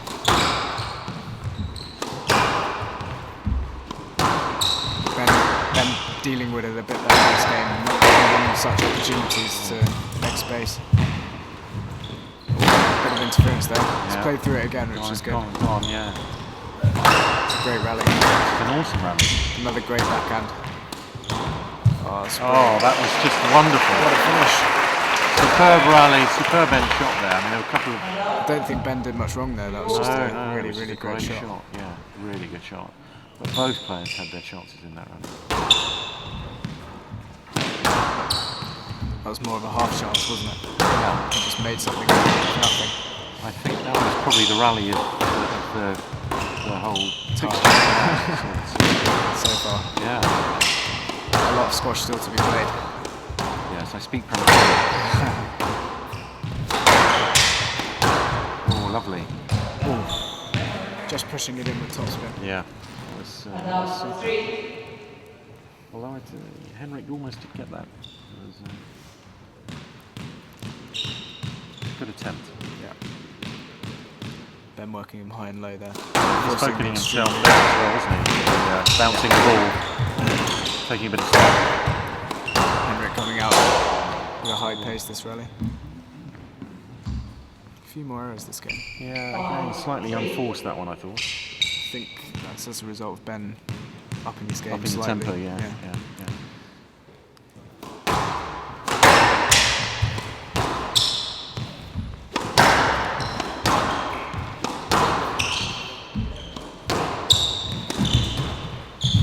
Using the boost again. Ben onto it a little better that time. Yeah. Although the quality of the boost wasn't quite Wasn't as good as the winners we saw there. More of a working boost, as we say. Kept the pressure. I don't think he made contact the first time. To Surrey. Ben not happy with the previous shot. 6-3.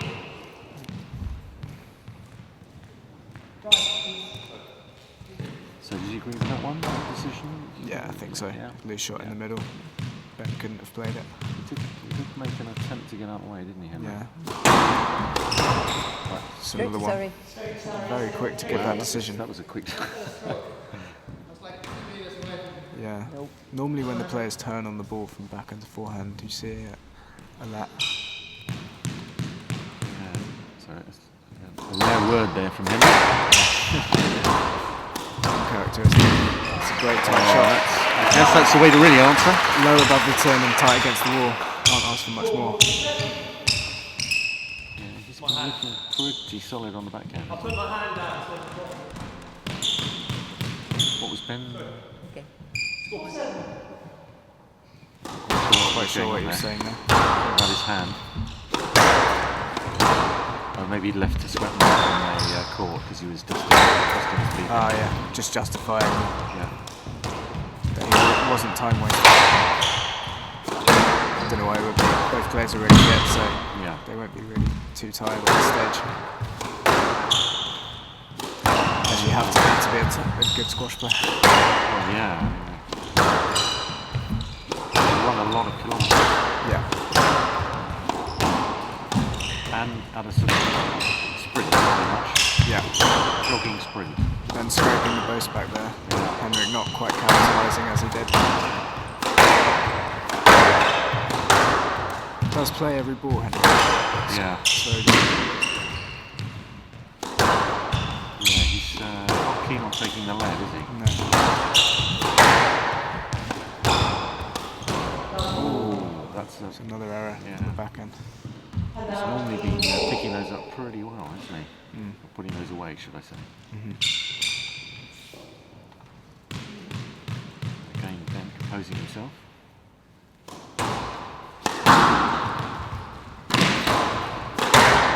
Nice get there from Ben on that one. I think the longer those rallies go on, you feel more inclined to hit a sort of more attacking shot, and that's when the mistakes come. Yeah.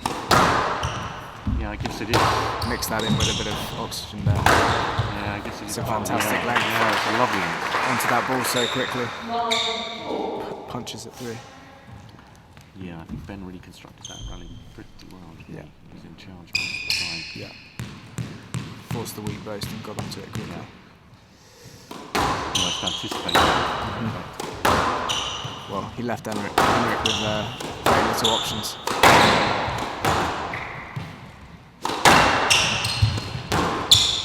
Chess-like, in fact. Human chess, as they say. As Jonah Barrington once said. Yeah, it's interesting, isn't it? I mean, definitely a psychological game. Tactics. Important you can get past the fatigue. Yeah.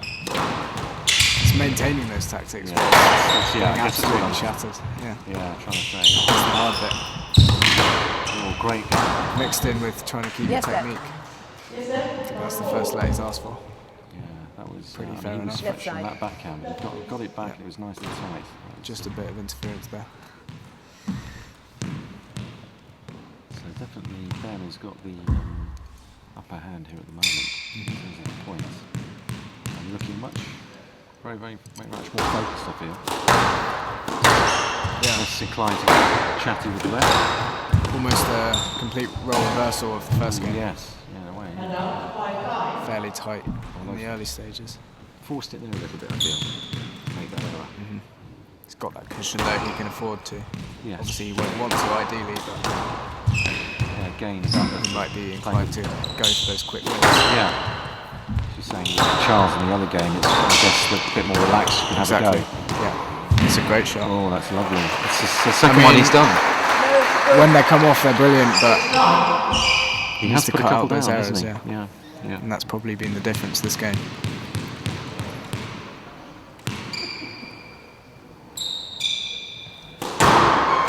See there again, not really stepping out of the box.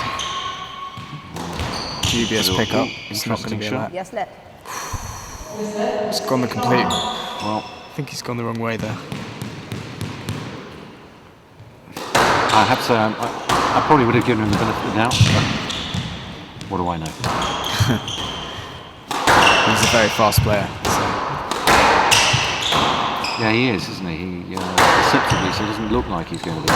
Yeah, gets there at the last minute.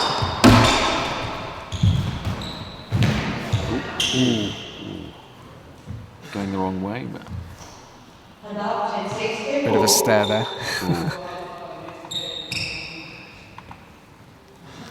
Can't quite understand what he said there. No, sort of Finnish English, Yeah, or Finnish some English. I don't know. we'll try and get that translated as soon as possible. Yeah.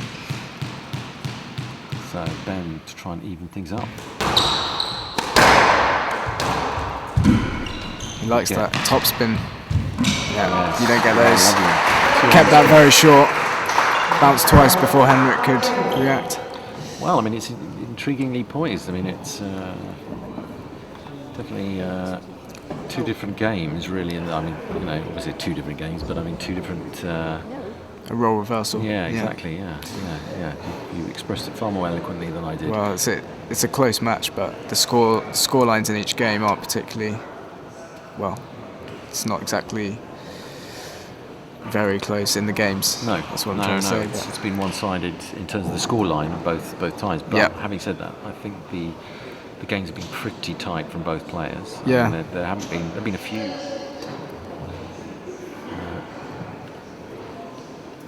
Difficult job, obviously, being a ref. Not easy. I mean, like in any sport, but There's no real science. I mean, I'm always intrigued at the kind of the refs and markers at this level. Whether a lot of them have come as ex-professionals, or have they just? Well, I think it's hard because if you're an ex-pro, you don't really want to go into the refereeing side because there's obviously coaching and Yeah. other avenues to take, and obviously the element of bias with who you know on the tour and things like that. Yeah. It just wouldn't work, I don't think. So Yeah, no, it's difficult, isn't it? it's an ideal scenario because obviously I think a lot of ex-players will say, if you've played the game, you understand it better. But there's certainly some brilliant refs who haven't necessarily been at the top of the game. That was a nice change of direction there from Henrik. Yeah, Catching Ben out. and I think the refereeing's getting better generally. from what we see on Squash TV. Yeah, I mean it. With the video decision and Yeah, things like that. yeah, that plays a big part. I guess it's difficult, and all sports have this problem. Where do you recruit the officials that allow the game to take place? Very important aspect. And obviously football has a few problems. They've become much more professional in terms of what they do. Yeah. As they say, who'd be a ref? Yeah. Especially in football. Although, I mean, it's better set up now, isn't it? Paid. I'm just wondering if that's maybe the way that we should be going in squash. Potentially. Nicely Great constructed attack in there squash. from Ben. Worked that point well, didn't it? Kept it low and tight to the wall. Perfect shot. Got up. I was going to say Henrik that returning the looked, favour. that looked Not down. up. Yeah. It was a lovely. It was down. Henrik No, doing what not- Ben did to him the point No, before. Ben. Not up. Yep. Ben giving a stern lecture. Yeah. Oops. Getting away from people sitting down, taking their seats. They've gone now. Ooh, that's Henrik a nice. trying the trademark topspin. Yeah. Again, that was a percentage shot, wasn't it, there from Ben? Yeah. It wasn't too No tight, margin. but into the wall. Well, a lot of margin.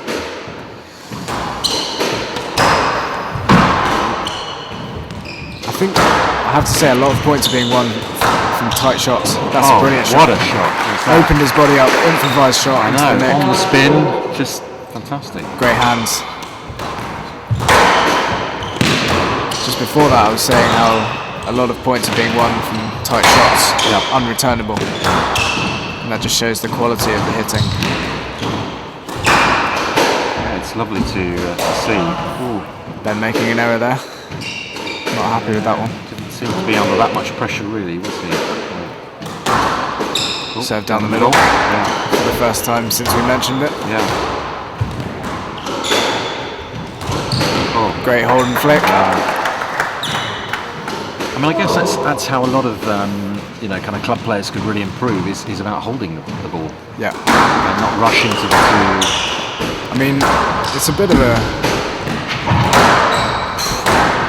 Everyone thinks that holding is just with the hand, but actually movement is a very important part. If you get your body in the right position, you can also hold your movement, and if you're in the right position, it gives you a lot more time to hold the ball. So it's not simply about flicking just with your wrist and your hand. Yeah, I guess it's setting out, looking like you're playing. There's a lot of elements to reception. Yeah, so it's the preparation, I guess. Yeah. As you dress the ball. And I guess, and just as Ben did there, he got onto the ball early and he was able to show the straight drop and then flick. And I guess if you are doing it correctly, then you probably have more choices anyway. Yeah, exactly.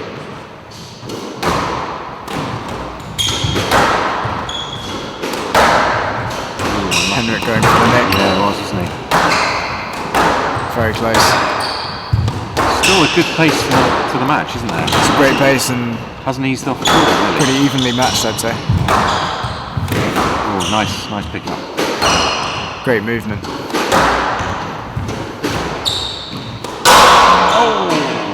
I'd say majority of Henrik's errors have come on that backhand side.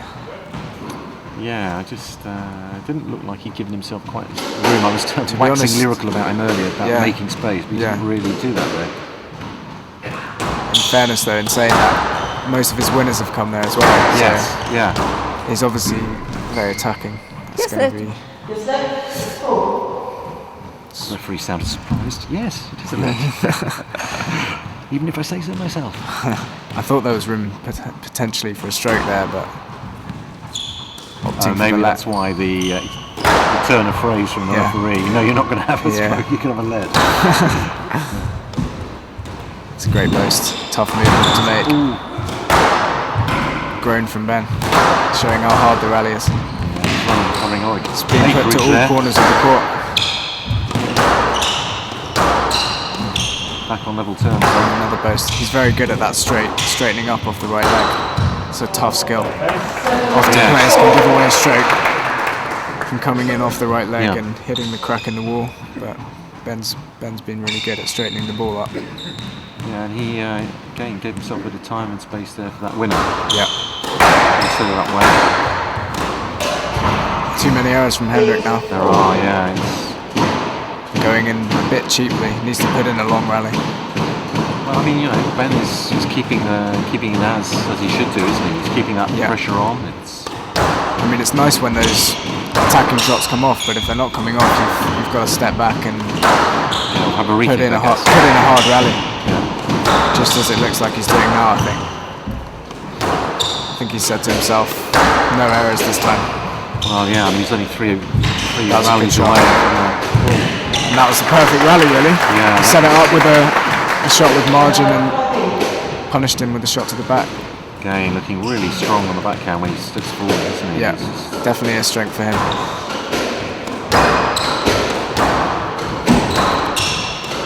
Physical player.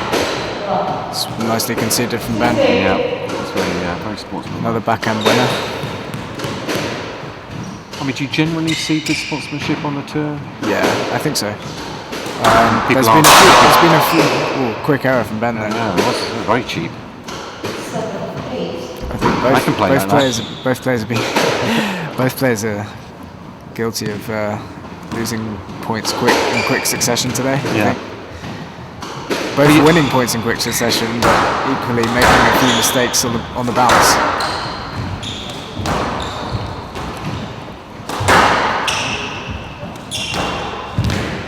Down. That's a good drop there, isn't it? From the back. Great drop from the back. Guessing Ben is smelling the end of the tunnel. Potentially.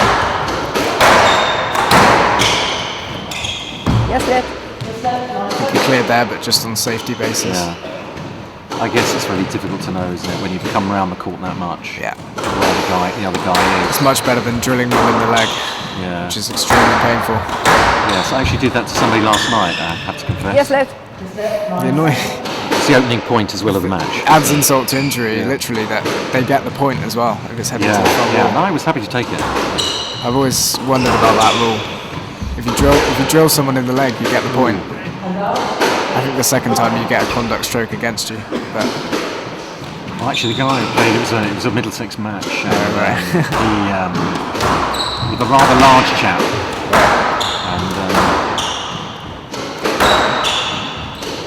And bore everyone with that in a second when the rally's over. Oh, good. Both players trying to put in a more attritional rally this time. Yeah, that was tight, wasn't it? Ben's picked them up well. Good Henrik width. being stretched here. Wrong choice. Great shot. Oh, just scraped it up. Good reaction. Very close to a rolling nick there. It's going to be a lap. Left. Yeah, Just wasn't sure about where he was. Yeah, I played a guy last night who had a habit of serving and stepping across onto your side of the court before you played the shot. All right.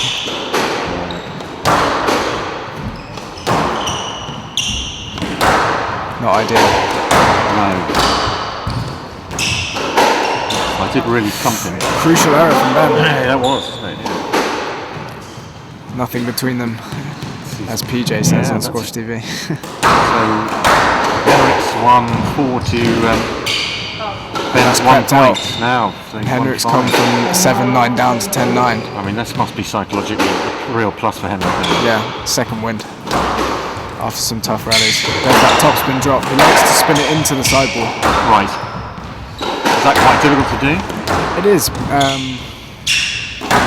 It's a great thing to do sometimes because kind of, as we said before, having that margin for error, spinning it into the sideboard, which can be really hard to do. He's tried it again there, but I think the other side to the argument, as we saw there, is like if you get under it with some cut, you can actually make sure you get the ball in play. Yeah. He's made quite a few errors trying to do it. And if it goes wrong, you're also liable to give away strokes. So pros and cons as there is to every shot. Also very frustrating you do give away. Yeah. Stroke. Always wants to take Sure, early, doesn't under that. It's a good gap. Yes, Led. Henrik will feel he should have won that rally. Yeah, really had him on the ropes. Yeah, missed opportunity really, wasn't it?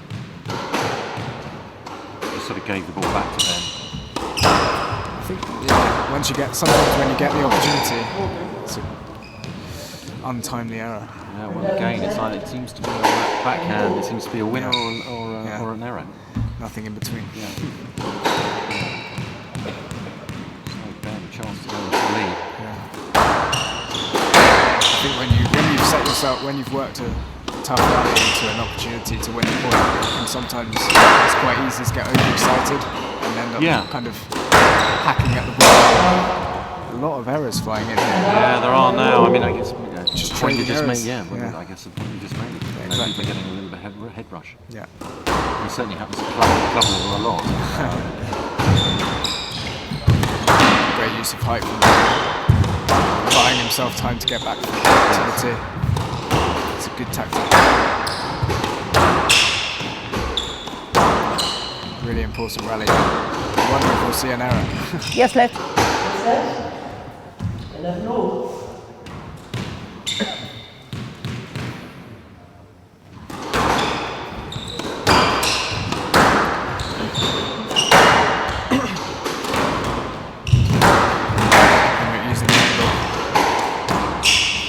More margin on that one. Yeah.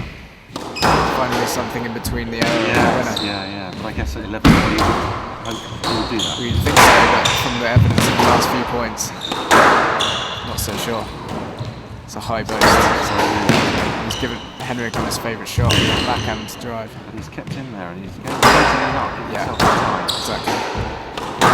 It's a really good quality rally. Henrik with the top spin again. Oh, Nick.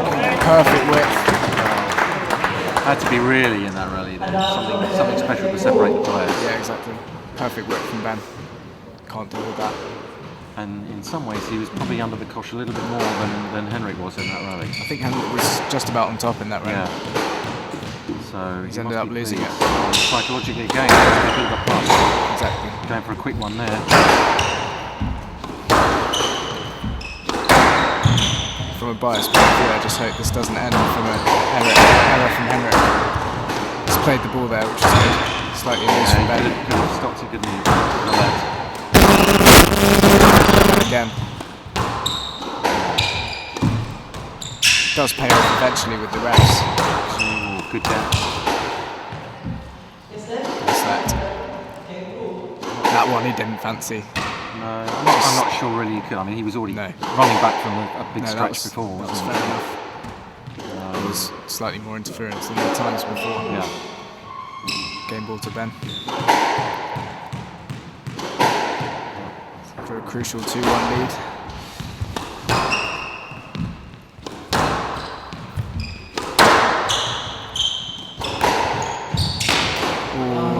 Henrik slightly slipping on that one. Well, that was a bit of a damn squib that last rally, having had the two kind of lap rallies before. Yeah. Well, so that's two in a row. Yeah, coming up from a slightly slow start, I'd say. And Henrik kind of being pegged back a little bit from his great attacking squash in the first. Yeah, I'm surprised in a way because obviously he did come back from being down and he made that. As I said earlier, he won 5 to Ben's 1. Yeah. And being 9-4 down. So that was a surprise that he let that go so cheaply, really, at the end. Yeah, I think it's been a bit of a pattern in this match. Both players winning 3 or 4 points on the bounce, whether it's errors or quick winners. I think Henrik was 7-9 down in that game and came back to have game ball. So. But I guess that's the psychological aspect of the game, isn't it? Sort of toing and throwing, the ebb and flow of that. Yeah. Where you are as a player. Yeah, exactly. We were talking earlier about the kind of honesty of players on the tour. Is that really something that players kind of talk to each other outside of the matches, or is it just kind of something that people accept culturally that you have to be honest, or are there players out there who aren't? Because squash is it's quite a small world. Everyone knows everyone, especially on the tour. I think quite a few players have reputations as good, honest players, and others. It really depends on your experience of playing them. So some people might think a player is good as gold, and others may have been thought so. done over by them in the past. Well, no, I mean, I've slightly set you up because I overheard a couple of players from this evening talking about another player going to cheat. So Right. Won't name any names. No, I mean, I admittedly only picked that slightly out of context, but I got the general sense there. Everyone has their own opinions, as I say. It's really on an individual basis. That's what I would think. I mean, I would say generally it seems to be that the guys, they do pick up a double bounce or it's maybe a double hit. They do seem to kind of fess up to it. I'd say, which is nice to see. I think especially when they're exposed on the TV. And coming back to the point about refereeing, that must be difficult. You know, such a fast pace, and there's only 2 of them. Oh yeah. To watch the match, you know. Slightly high drop from Henrik. Yeah, that was kind of didn't. It's quite easy to say he should have gone for it a bit more, but maybe there was a more risk of making an error. When you've got the opportunity like that, it's definitely ideal to take him into the front. Yeah. Occasionally set him up though. Yeah. Just pushed it in a little bit. Maybe not taking enough time in the setup. Potentially, or I just think, as I said, he pushed it in a bit. He could have been a bit more direct, a bit more attacking. Fortuitous nick there, I think. Yep. That rally wasn't really going anywhere for anyone back there. Goes for big really one. going. I think we're going to see a bit more of that from Henrik. Do you think he's going to go for his shots? Potentially. Maybe he feels he hasn't done that enough. Although I think he's been playing pretty attacking squash. Yeah, he has. Oh, it's another error. Disappointment on his face there. I think he needs another patch of winners for a confidence boost. So would you reckon that Henrik is a bit of a shot player all the time? I think he's very much about a fast pace, hard hitting, quite direct squash. Yeah, I mean he definitely is a physical player, isn't he? As I said earlier. Yeah, but that's not to say there's definitely a lot of thought to what he does. But yeah, I think he's quite direct and fast paced. Yeah. He can often blow people away by making it really hard. But again, if he's on an off day, it would appear he can make quite a few quick errors, and that can be quite a big difference between him playing well and him playing bad. Because those can turn into winners on a good day. Good get for Ben. Really full stretch. Yeah, very, very athletic. Way back into the rally. Henrik's still attacking, Ben's managed to get himself back on top here, which is unbelievable considering where he was. That was a great reaction return there from Henrik, wasn't it? Great exchange. See, pushing that tight. No chance of hitting the tin. Oh, great rally. That was a great rally. That was the tie. Second best rally. I'd say second. Really? Rather the other one. I'd have that as number 1. Had everything. Oh, controversial.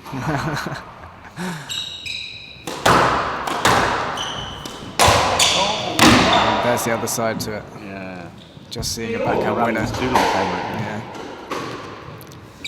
Thought you got a cheap point. He's been going for those quite a lot. Still very close through.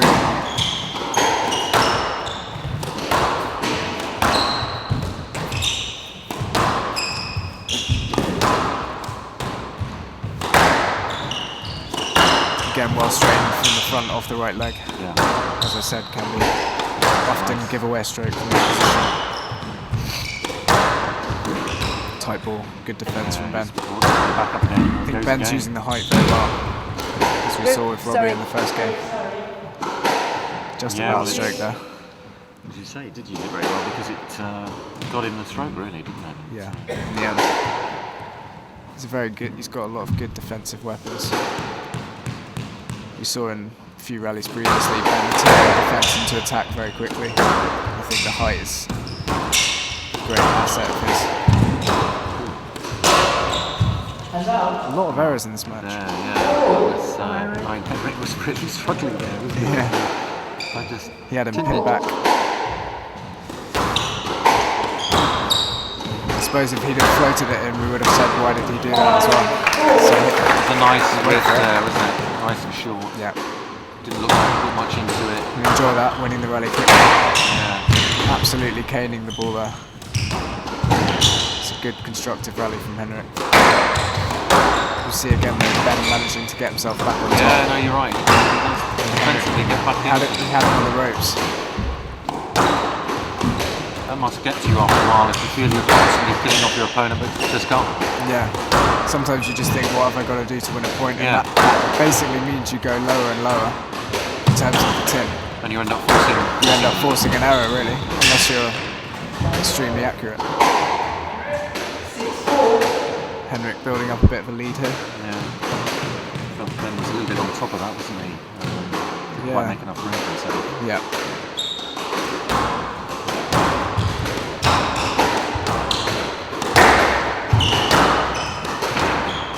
Both players playing with a bit of margin in this rally.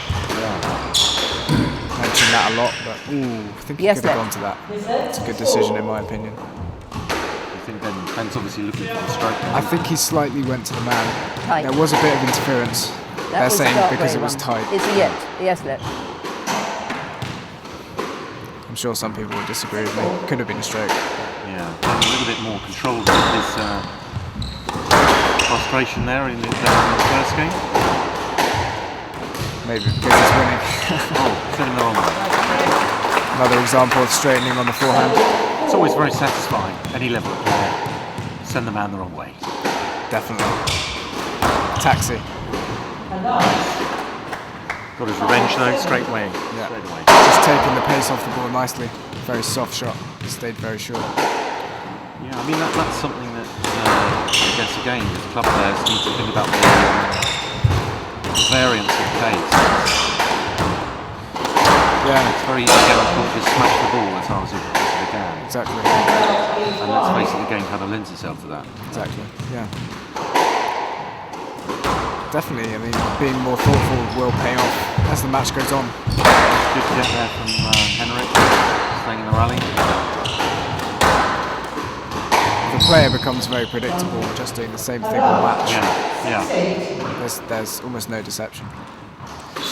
Ben was very consistent there with those drops. Yeah, it was great. Very good constructive rally. He's pulled it back to 6-8. It's another error from Henrik. He was under slight pressure. I'd say that was slightly forced, but still, he needs to be pushing those up. Yeah, he's won 3 fairly quick points there. It's amazing how quickly with the point per rally it changes. Yeah, exactly. Saw Henrik was 8-4 up. And that was 7-8 very quickly. No let. I mean, Henrik probably could have asked for something himself there, couldn't he, really? And chose to take it. And yeah, it's paid off. Yeah, as you were talking about earlier, Yeah.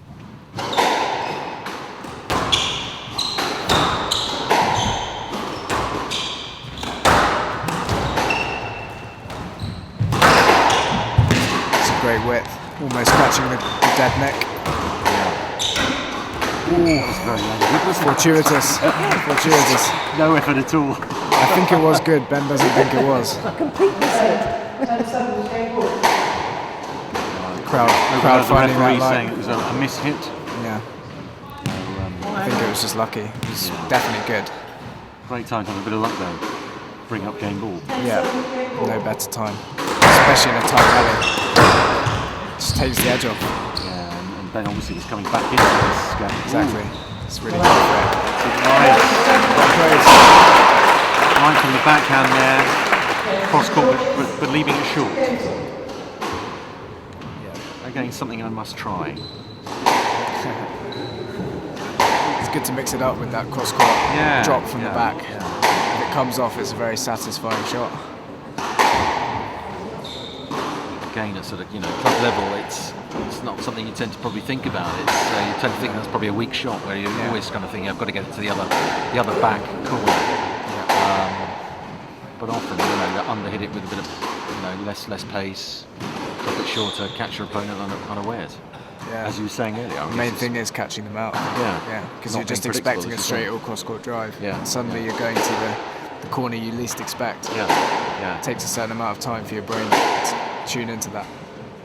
But then that's a difficult thing, isn't it? It's being tough enough to keep thinking about those things all the time. To do that every shot individually rather than going through the motions. I think, as we said before, it's maintaining that mental discipline and thoughtfulness within all the oxygen debt and physical stress that you're under. That's what the top players do so well. They maintain their tactics even when under the complete physical distress. With a really tough rally. And I'm oh so envious.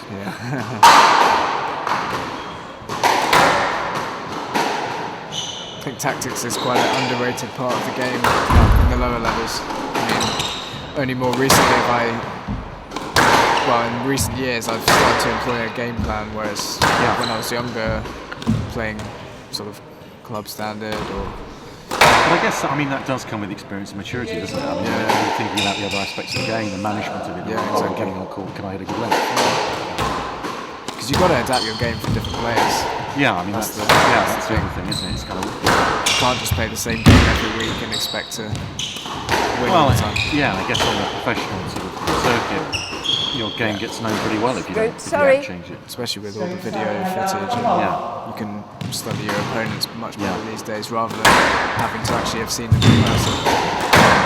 Yeah, the experience of that fight, you can pick out the kind of characteristics, can't you? Yeah. When Charles Sharp's going for that front forehand nick. Great. It's a very good shot. Left it very short. Yeah. 2 bounces before the short line. Good pace. So, I've got my wish. We are on to a 5-setter. Yeah. Ben into a quick 2-love lead.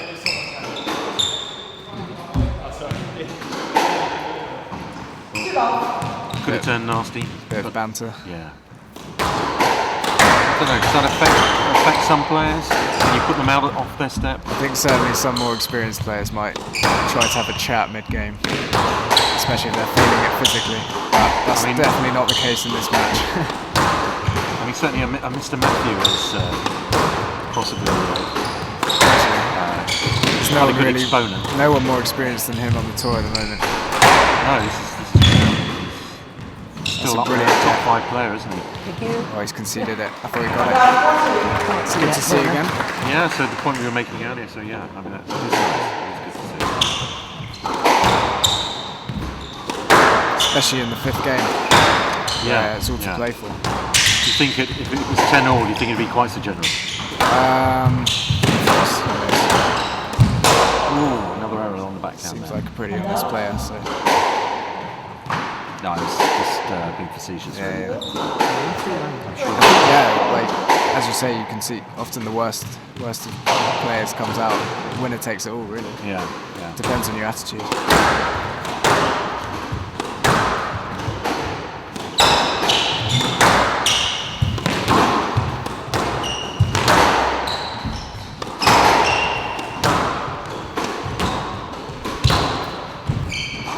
Top spin again.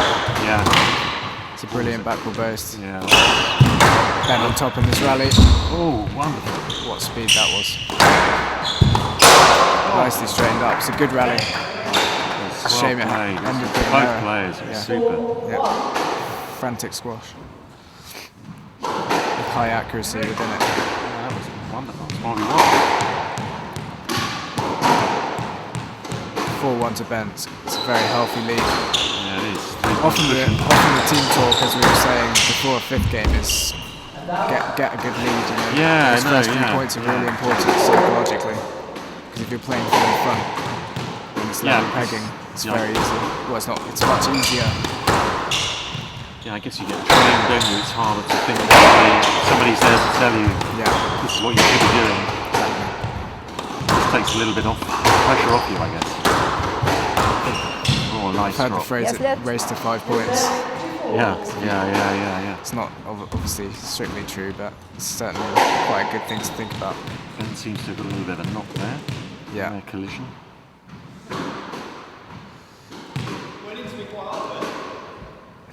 It went into me quite hard. Yes, unfortunately. Oh, yes. Referee taking no prisoners once again. No sympathy at all. Yeah. Man up.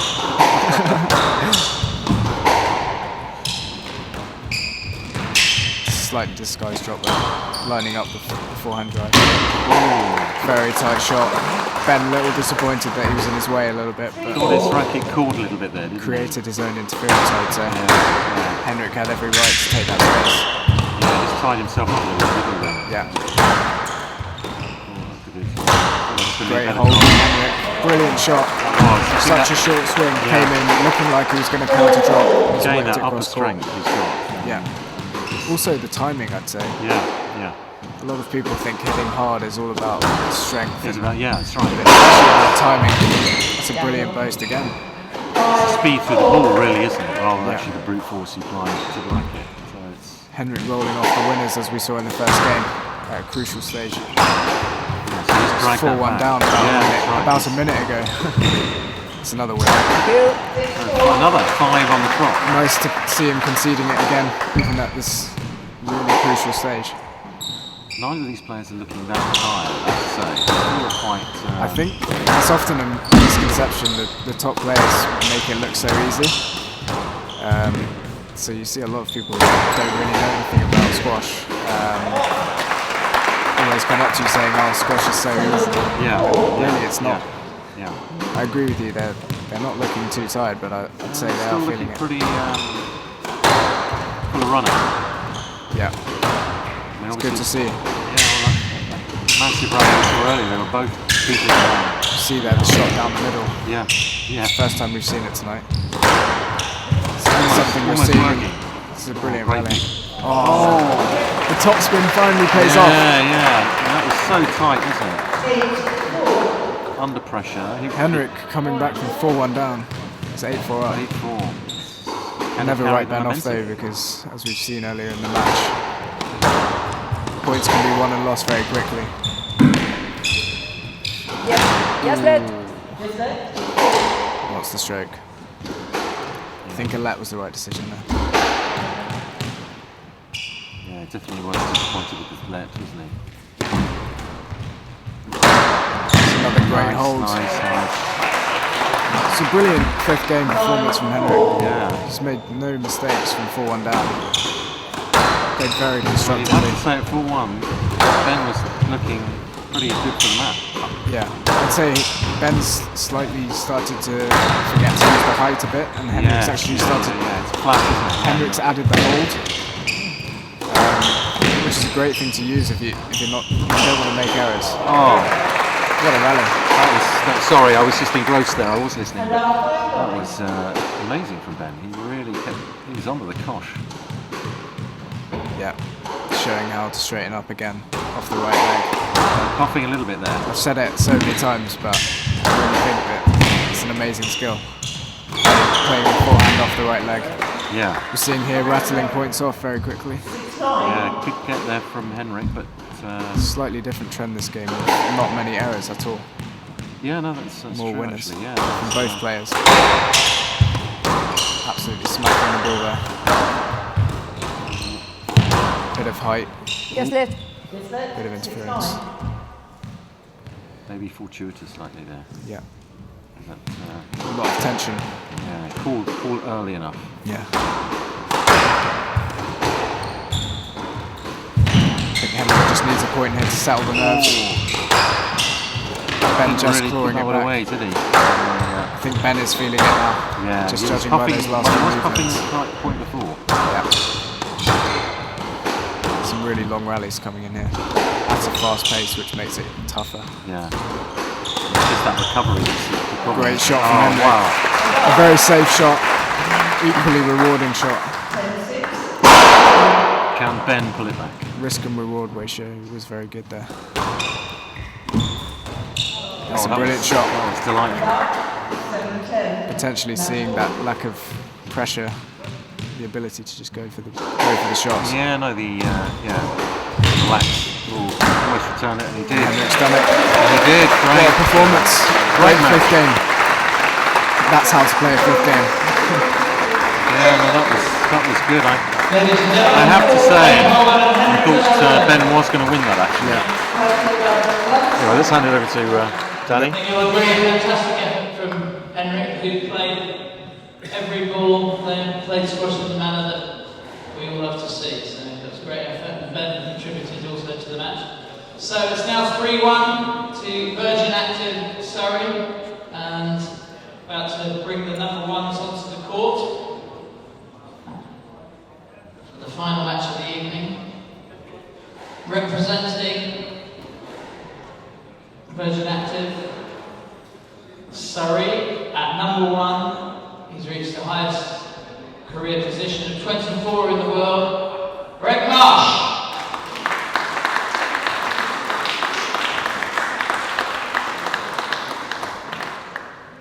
And his opponent, their adversaries in junior days, the European Team Championships, former British junior champion, currently 47 in the world, number 1 from 9 Telecom St George's, Jolie.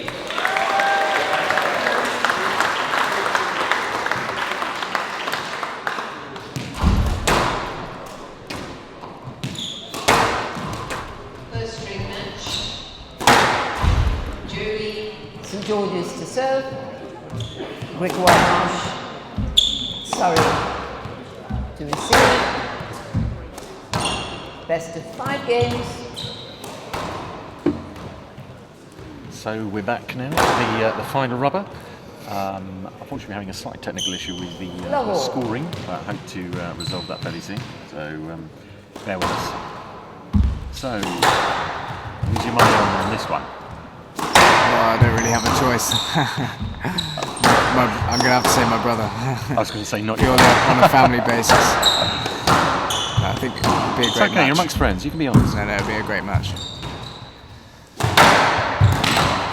It'll be a stroke. And out. 1 love. Greg Marche on piping hot form, really. So yeah.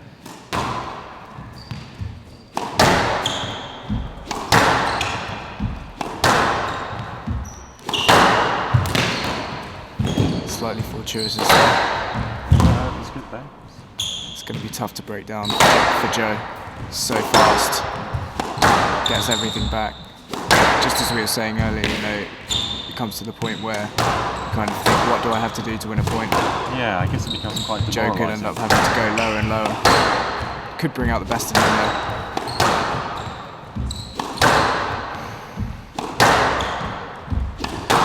It's a good rally. Fairly conventional stuff, isn't it, down the line. Joe plays a very constructive game. Down. So it's slow broken onto up at that the end boast. with the boast, yeah. 2 love.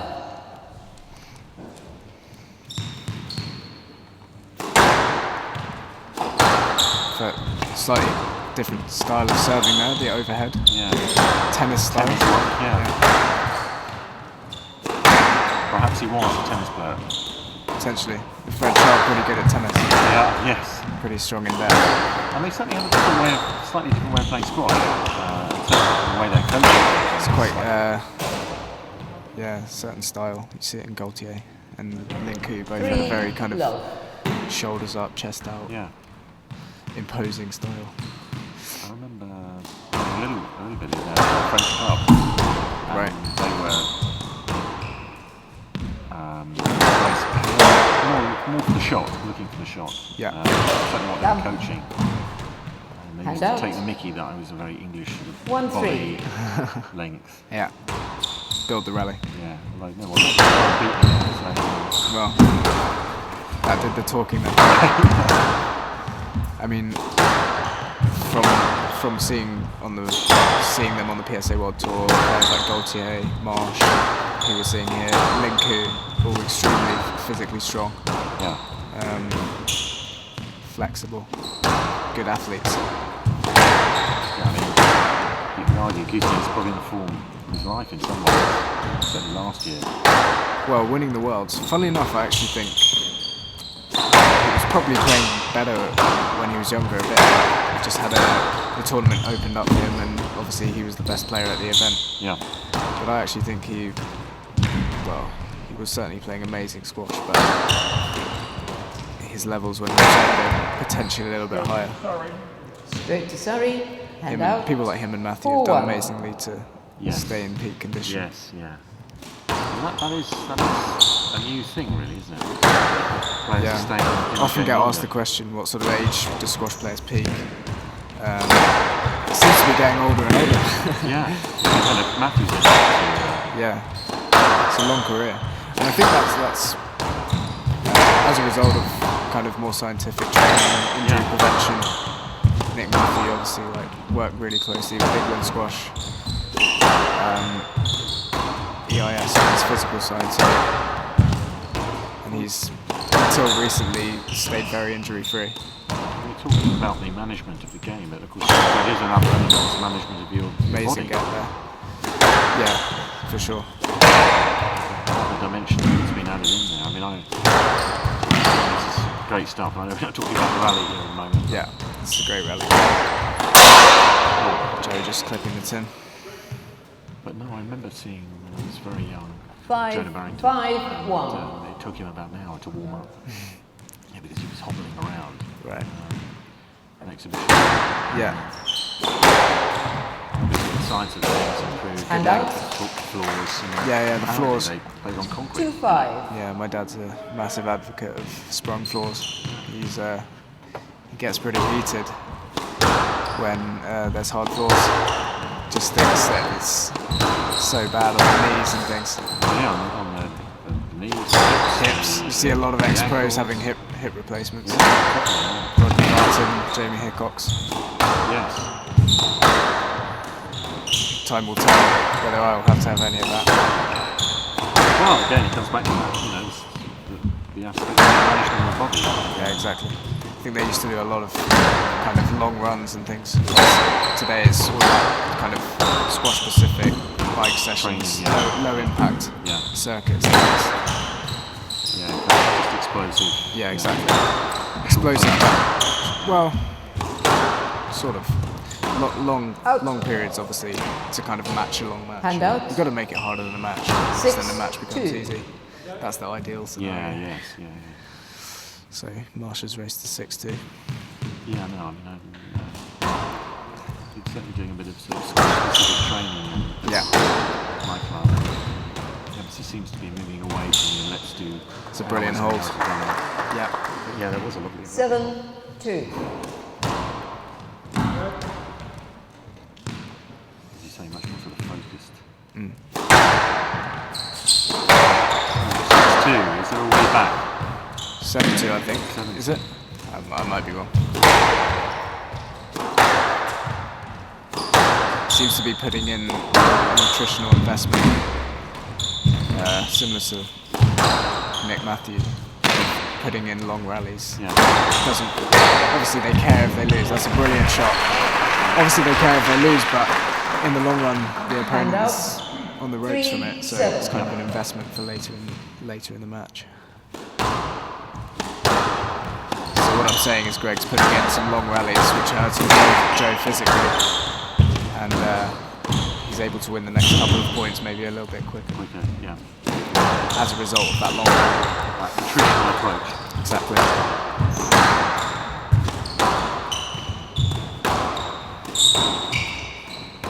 It's a good shot. Tough movement to make. Can get there, just a little bit heavy. Hand out. Joe seems to think it was in. 8-3. Yeah, I wasn't very happy with that decision. Again, that comes, I think that the hot court, you push up a lob. On a normal court, you might expect to go in and it just kind of finds its way out. Unlucky there. A few errors here. 9-3. Greg working him all around the court.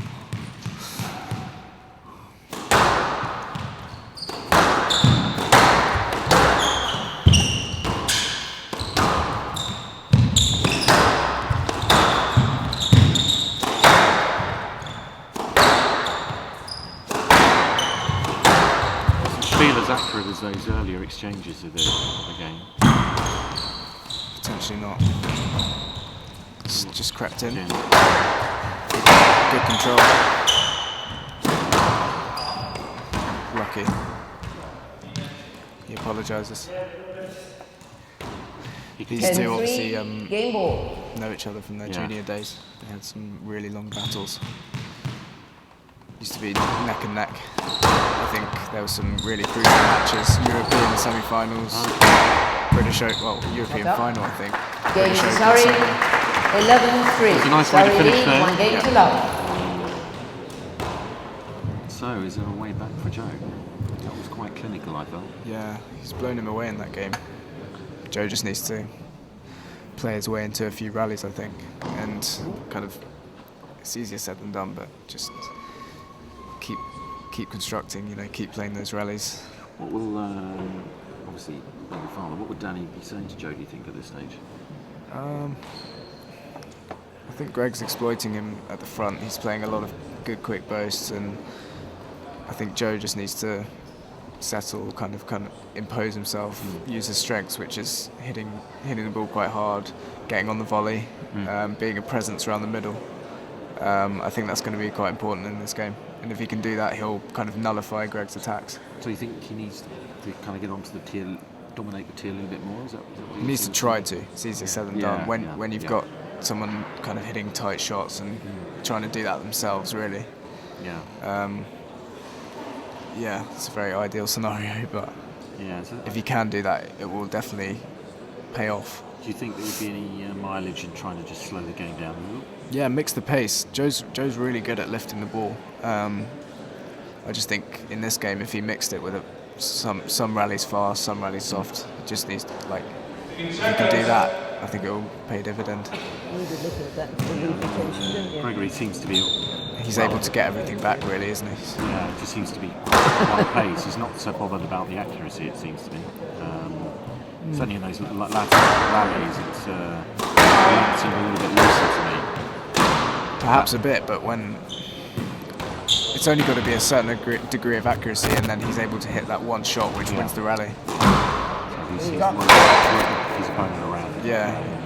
And anyone at this level really hits a very good ball. So he's definitely using the court condition as well. Surrey lead.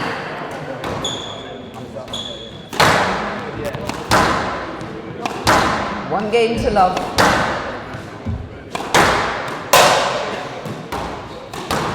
Love all. Right, so come on, Joe. Yeah. I have to say that I'm sitting next to you. Just seeing straight away, he's actually. Well, Oh, I yeah. hate to blow my own trumpet, but he's very up, you know, pushing up on the tee. One love. He's very keen to volley that first ball. Yeah.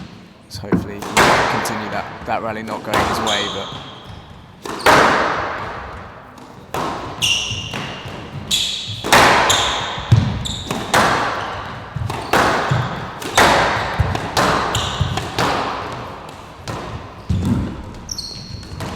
Henrik style topspin back Yeah. there. This is better from Joe, I think. Slightly faster pace. Just needs to move his feet a bit there. That's a great shot. Unfortunately, unlucky there from Joe, really, just off the Two love. frame of the bat. Just as we were saying, though, you know, given the opportunity, he's able to finish it. Yeah, he's that was Very clinical.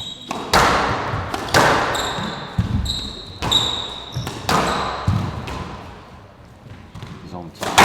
Quickly, isn't he? Yeah. It's good defensive work. Now we see mixing the pace, a soft shot and then a kind of more attacking hard length. It's better, just needs to get that dying length. It's so hard when the ball's flying at you 10% faster than normal. Yeah, you just don't have the time You've got to get your racket up, then hit a straight shot. It's extremely difficult. Well, this is tight. Down. He went for it. Yeah. Hand out. Rare miss. 1, 2. It's better though. Stayed in that rally. It's paid off.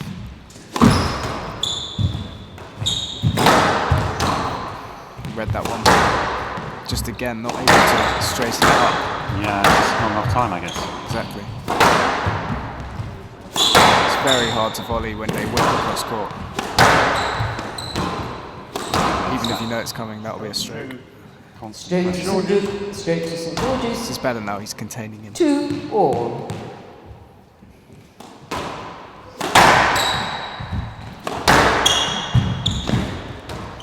shots.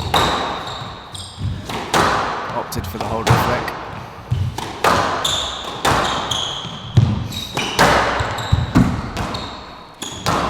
It's a great shot. Hand out. 3-2.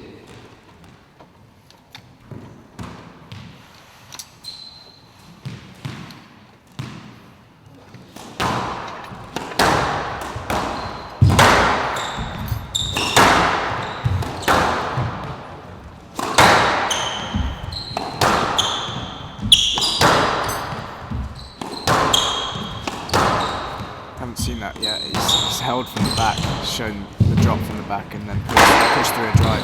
It's hard for the opponent. It's a great pickup. A lot of variety in this rally. Pace and hold. It's a great burst. He's whipped it in.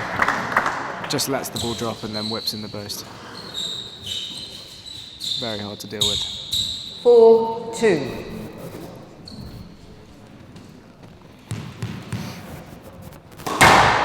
Tennis style serve. Got the score back.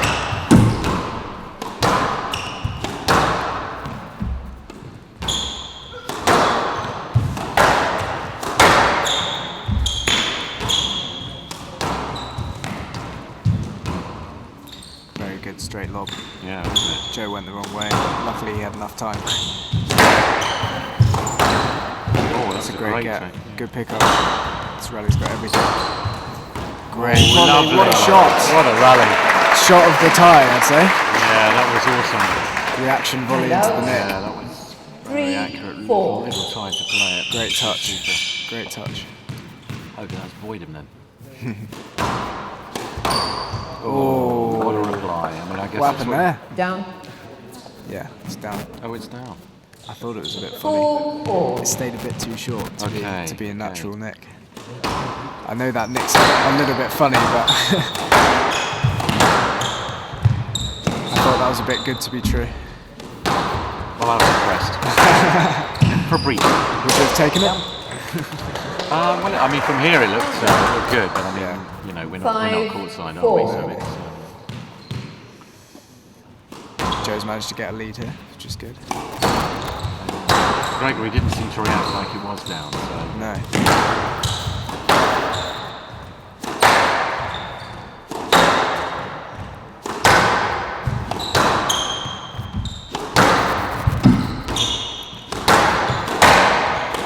Joe being more assertive, I'd say. Yeah. Especially with the pace, using his hard hitting to his advantage. Lifting there, not the best quality, but he stayed in the rally from it.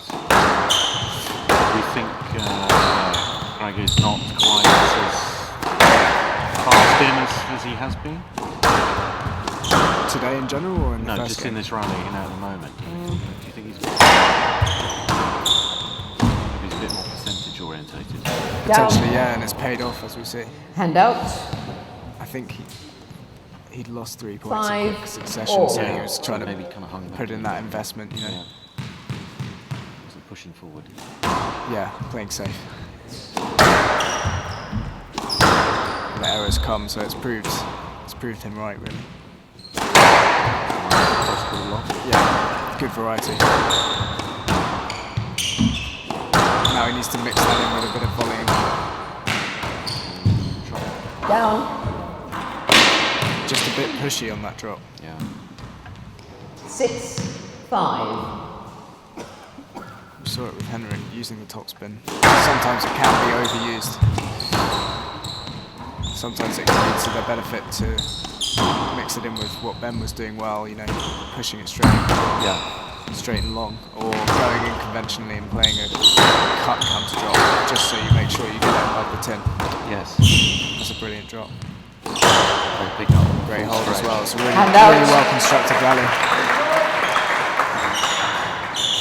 Staying within this game, which is good. 6-all. Coming into the important side of the game. Business end. It's a great length. Tight and dying. He had to take it. Obviously you don't want to take it at that point, but he had no choice. The second bounce was inevitable.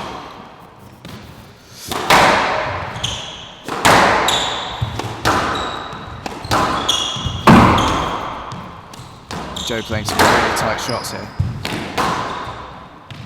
Able to straighten up well there. Just think he needs to remember to mix the pace. It's all getting very frantic. Yeah, it's a bit one-dimensional at the moment. In this particular rally, yeah. I'm sure we'll see a lift soon.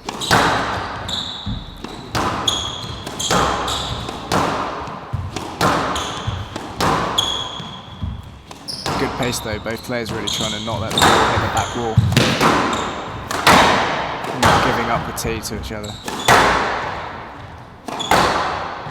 It's quite hard to say who's got the tee at the moment. Yeah, it's very evenly poised. It's sharing it. That was sapping boast there. Yeah, he'll be feeling it at the end of this, Joe. What a brilliant game. Lovely. Oh, what a rally. Oh. Reactions. Oh! I think that's the new number one. Wow, I think that must be the rally. And out. I mean, they were both really evenly 7-4. matched there. And it was a fantastic flurry to finish with. Had everything, didn't it? That was superb. Reaction really volley into the neck. entertaining. Really well. He came round the ball perfectly, which carried it into the neck off the front wall. The thing is, can Joe mentally, come back? It'll be tough. I mean, if he gets this rally, it will be a great second wind. Yeah. Slightly high drop there, which sets up the length from Greg. Well, it was going out there, but he managed to creep in. He's played the ball. No let. Went to the player, not the ball, Joe. Take the line to the ball. No, either I wouldn't have got it or I would have got it. No. He was in my line. 8-7. Bit of discussion there. I think it probably wasn't a let. I think when you're tired, it's quite sometimes the easy option to go for the man. Yeah. It's a good tight shot. He's forced the lift. I think he just could have volleyed that a bit. I think He's it's forced the lift. criticism.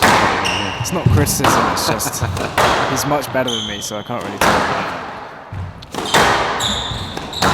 But for how long?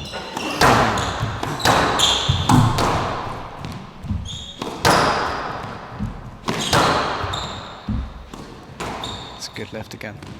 He's very good at that. It dies in the back. He's gone for the nick. Got a great feel then. He's got to finish this now. I think he just needs to play a short shot. Another chance. He's working the opportunities and then pushing the ball back. Not pushing, but he's going for the attritional option. It's a good gap. So you'd be going for a bit more attack then? Well, not necessarily. Saying that, I might hit the tin. Spoke too soon. I just think we're seeing slightly less. We're seeing slightly more forced use of height rather than actual taking the initiative and doing it out of tactical basis. You think he's going for a slightly easier option? Well, not necessarily. It's just rather than seeing it deliberately mixed in terms of the pace, rather than seeing the pace deliberately mixed, we're seeing tough balls and they kind of have to lift to give themselves a chance to get back in the rally. Okay. Rather than using it to their advantage, So more of a defensive. Yeah, exactly. I just think that's a tactic that's slightly faded away from the start of the game, which worked well for Joe. So yeah, Joe he has suffered a little bit for losing that big rally. Yeah. Well, it showed us. I think that was double bounce. Joe seemed to think the rally was over. I think there'll be an inquiry if he loses the rally. Yeah, I mean, seemed to roll out the neck. Typical psychologically, you feel you've already won it and you're still playing. And then you're playing a brutal rally. Yeah. Should win this one, really. He's had a lot of chances. Yeah. Good power on the cross court. Again, good use of height. Oh, what a shot. Down. Game, Surrey, 11-7. Pick up on the front left, it's good. It wasn't front left. Was Surrey back left. lead, 2 games to love.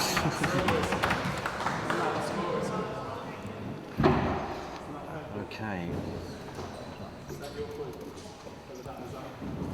Both so good.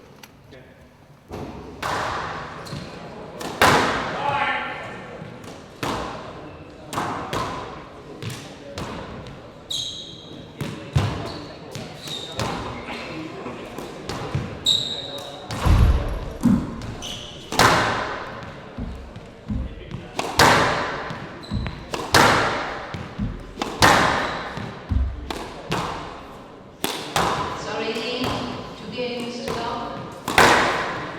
Love all. Back for Joe. Oh yeah. Mid mouthful. He's held him. He's read that one. Greg so quickly onto the retrieval there. Joe coming out with a bit more purpose this game, I think. Well, he's got to really. Something has to change, I think. Really good attacking squash this. So he's really adept at floating that crossboard. Yeah. Greg doing it as well. Yeah. That's a good game. Still buys him time. I think that's the primary purpose. Oh, Got it. well played, Joe. He wasn't going to go for the next one. I think he'll take it though. Yeah, he did look resigned to turn Hand the out. next serve. 1 love. It's always a boost when you give up the point and you win it. Yeah. It's the thing about squash, isn't it? Sometimes you can't see your opponent all the time. Exactly. That awareness of opponent is a massive thing. And that comes together with shot selection. Yeah, they gain experience, I guess. Oh. Opting for the back wall boast. It's a really quite good back wall boast. Not up. Hand out. 1 all. Haven't seen many trickle boasts tonight. No, there haven't been many at all. Two or three, right. Actually, I think the win rate is fairly good. Yeah. Players often falling back on their heels. Yeah. Will be a let. Yes, let. Yes, let. 1 all. Well, that little nudge, I don't think he was expecting a strike. The ball's too tight. If they went out a little more, potentially a strike. I think that was the right call there. Joe floating in a boast. He's put himself under pressure there. Not up. Double bounce. Hand out. Slightly lucky. 2-1.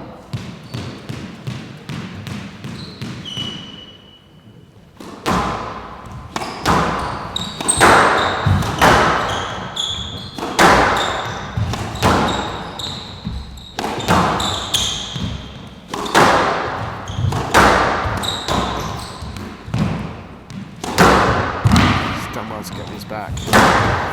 Oh, Grueling rally. Hand out. 2 all.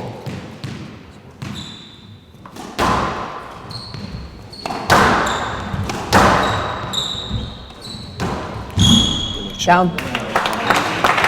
So tight. Kept it really short. Hand out. think to play it. 3-2. Last minute, not giving too much away there. Yeah, exactly. Subtle hold. Out. That one Hand out. 3 all. Another risk of a high serve. It's always such a boost when your opponent serves out. Especially in a physical sport.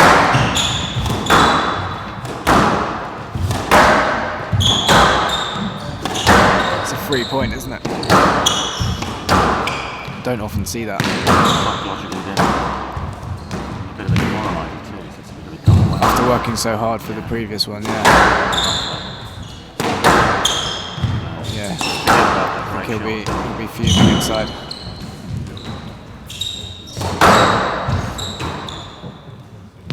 What's he appealing for? I'm not quite sure.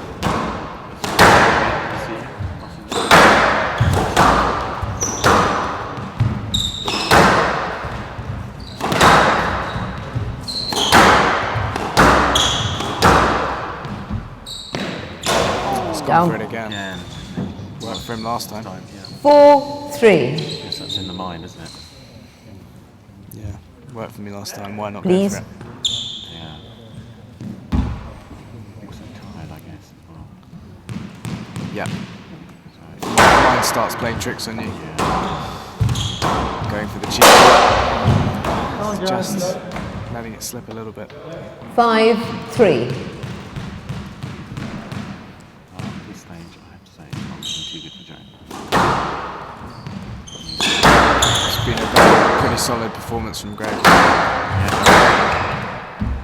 Not put foot wrong really.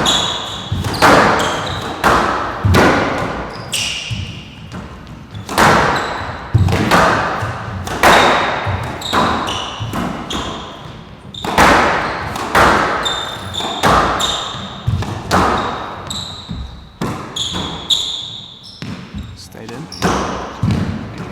Top spin again. Slightly high triple there, just allowing him to get onto it.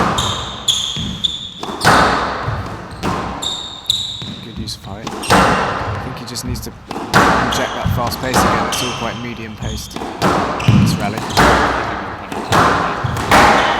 Yes. Though he can still hit the ball hard, I think. So it's very classy. Joe not happy. 6-3. I have to say, it's looking like Joe is increasingly considering. Just resetting himself.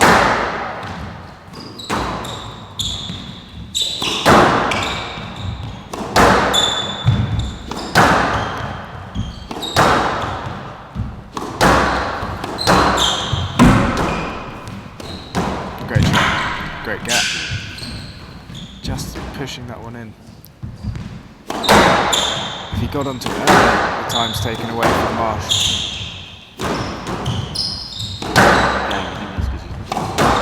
Yeah, becomes harder to do at this stage in the match.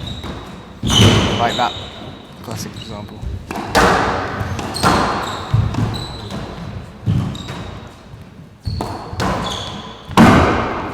That's very nice. Spun it into the side with the cup. Hand out. 4-6. Yeah.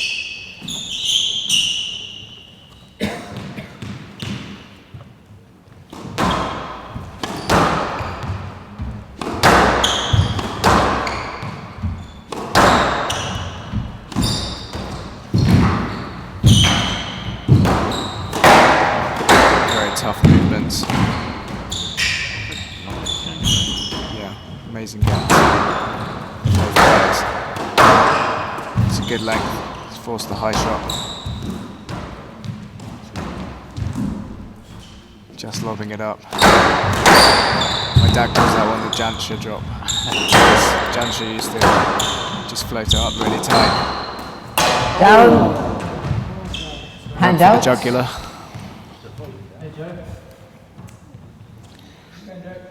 Seven, 4.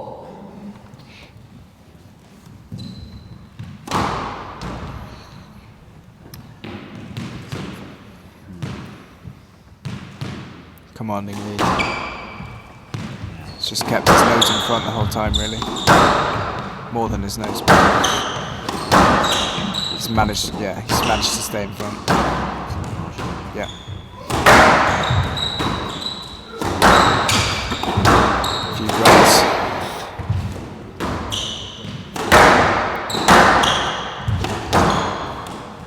That's a lovely shot. That's a brilliant touch.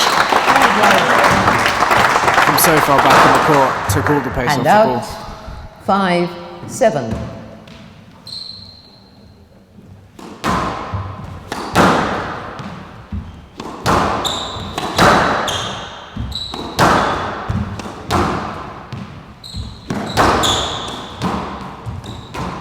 Using the lob again. And it's paid off. I think when you get it so close to the back wall, it's hard to deal with. He's managed to get himself back within 1 point.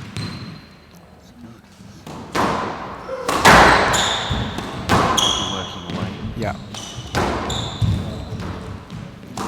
just think that topspin drop sets up the opponent if it doesn't go to plan, as we saw there. Almost acts as a feed.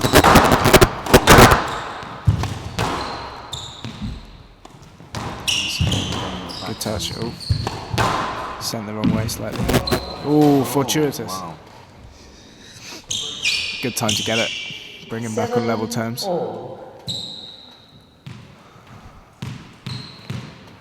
Can he push through?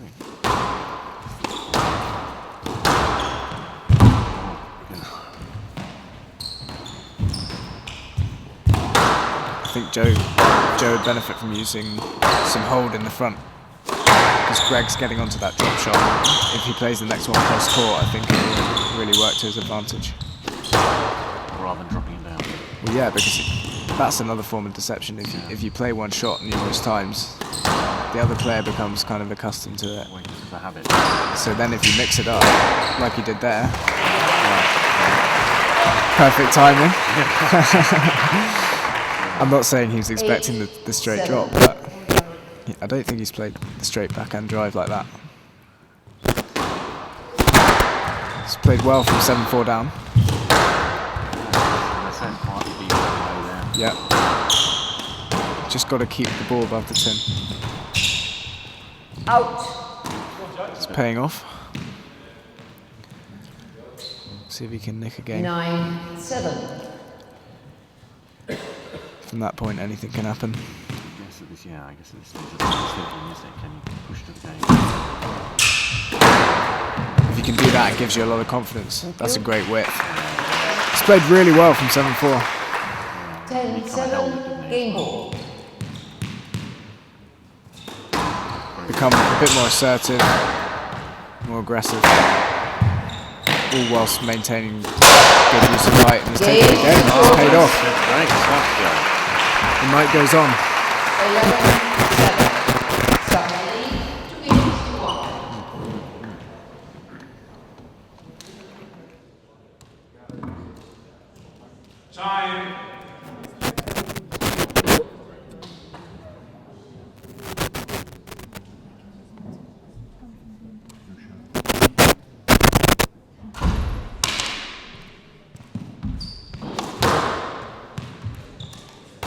Surrey lead.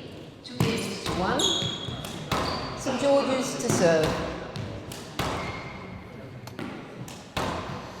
So Joe playing very well at the business end of that game from 7-4. See if, what Marche's response is. La ball. Well, it's interesting, isn't it? We were talking earlier about, shots where he was a bit more fluid, relaxing it too hard. Yeah. Didn't really see that with Gregoire.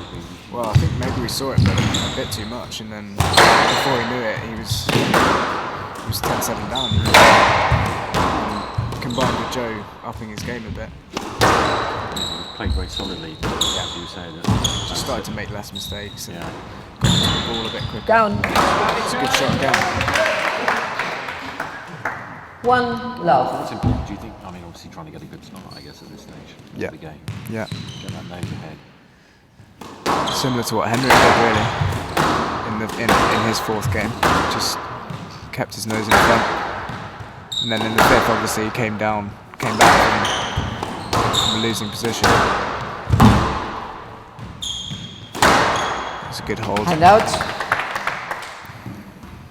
Just 1-1. Something to note from that is he came in with the same preparation, so he could have hit a cross court, a straight drop. So that's the main element of deception, really. He's still got all those choices.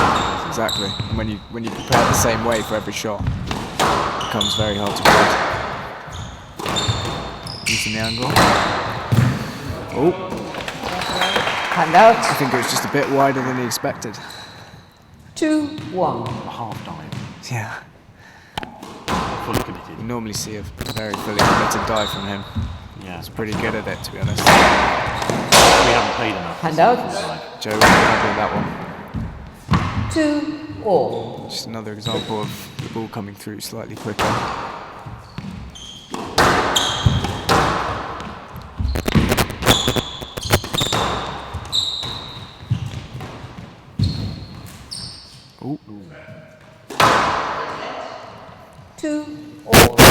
decisive let from the ref.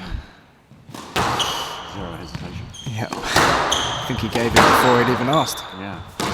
We will not judge.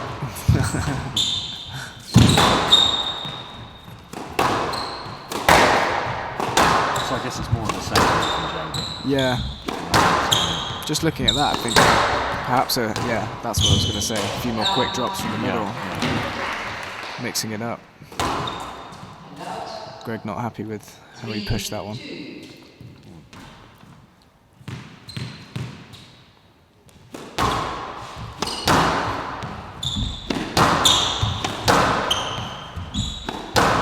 I detected a lift. I think he's okay.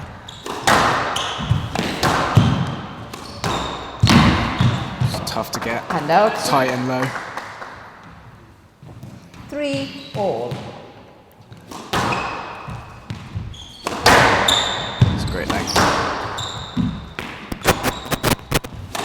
Another great use of backhand cross-court height.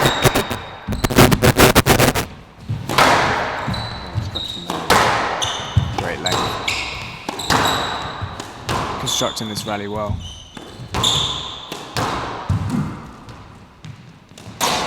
Was up against it there in the end though. Oh, it's a little bit loose, isn't it? Yeah. He had the advantage. Only takes one shot really. There's kind of back in. Exactly. Plus a bit of amazing defensive work, which all these players are really good at. Subtle hold there. It's just so hard to straighten up off a cross court. Got to react. Slightly loose. Good rally to play. Constructive. Yeah. It's just got to keep this lead. Stay solid. No cheap points. That's what he'll be thinking at the moment.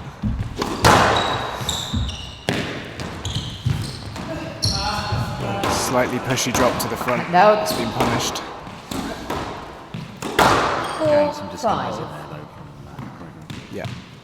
Given the opportunity with the slightly high ball.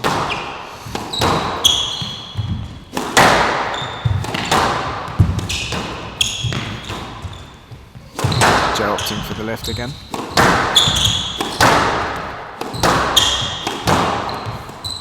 Now Slightly lazy footwork there. 5-all. Often, sometimes pays off with the good hands, but not on that occasion. Joe's just seems to have stopped really hitting the ball hard in terms of using that as a weapon for fast pace. He seems to have gone back to it now, which is good. You should just say the things you should be doing.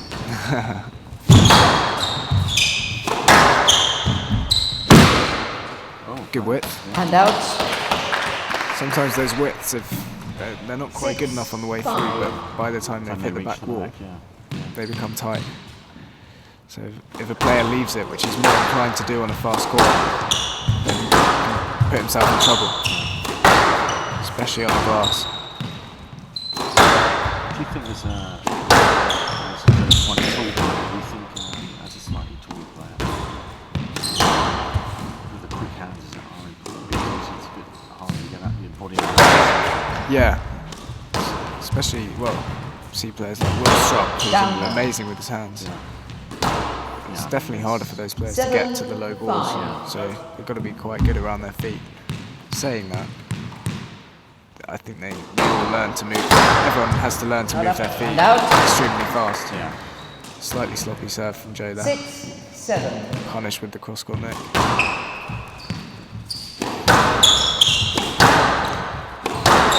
Could have done with the serve down the middle.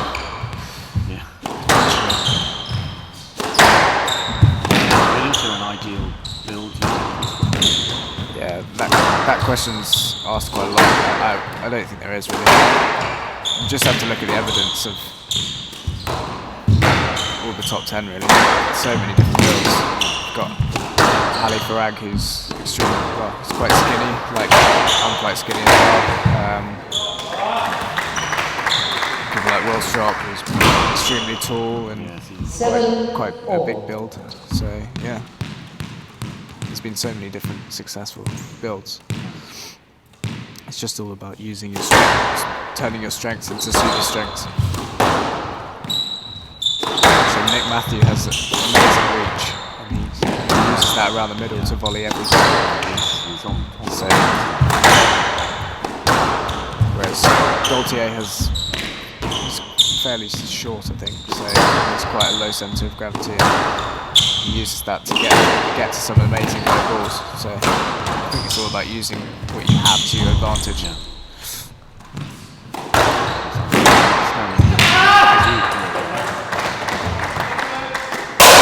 Exactly. Joe. Frustrated there. Yeah. 8, right side. Please. Yes, quite short. Could be a turning point. This referee's not taking any prisoners today.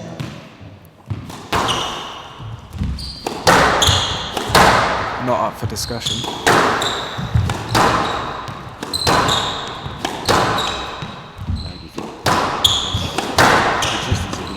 Players appreciate criticisms. If it's right, I don't really. I think it all comes down to whether it's right in their mind. Joe really trying to make him work this rally, not give anything away. It's a tight one. Good get. Oh, he's tinned it. Hand out. Joe putting in a solid rally there. 8, Good work, all. Deserves some return.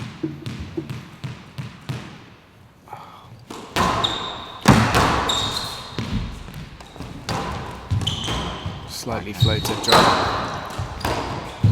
It's fairly tight though, so left Marshall. Oh, it's going to be a lap. Yes, left. Left him with a few options.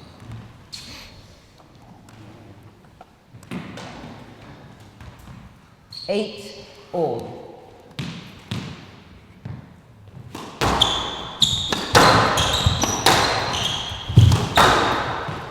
Great cross court. It's very quick to turn though, so it doesn't trouble him as much as it perhaps would a taller player. You find it harder to turn. That's a scoop, I think. No appeal from Joe though.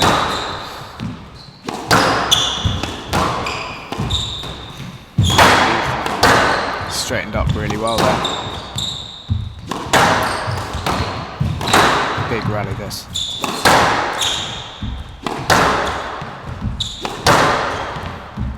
Both players hitting quite hard.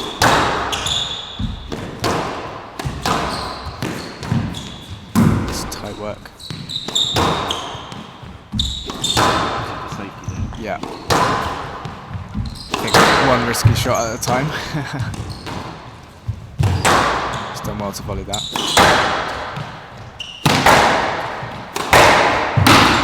Out.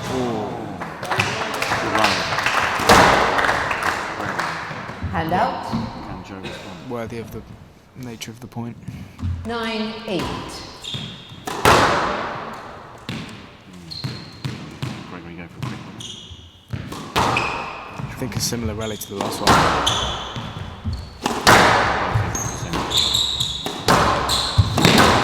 It's done well to get that past the volley.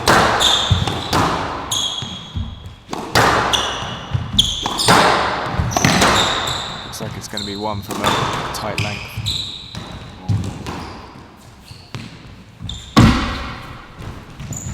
Such as that one. Joe doing quite well to get his cross courts extra wide.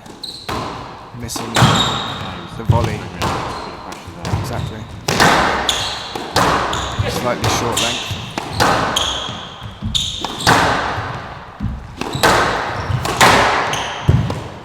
Both players putting each other under a lot of pressure. Using the lift.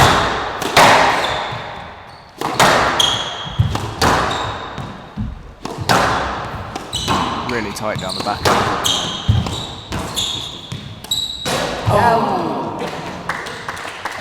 It's a crucial error. 10-8. Probably felt he had to go for the jugular. Left, please. Everyone's left the court. I know the back.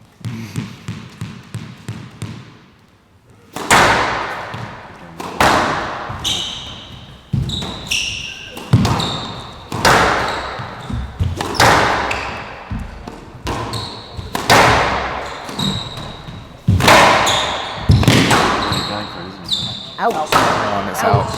And that's the end. Not happy with that one, but it's all over.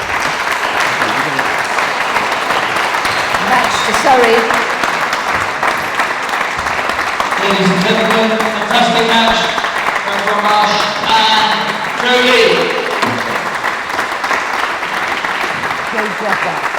Congratulations to both players.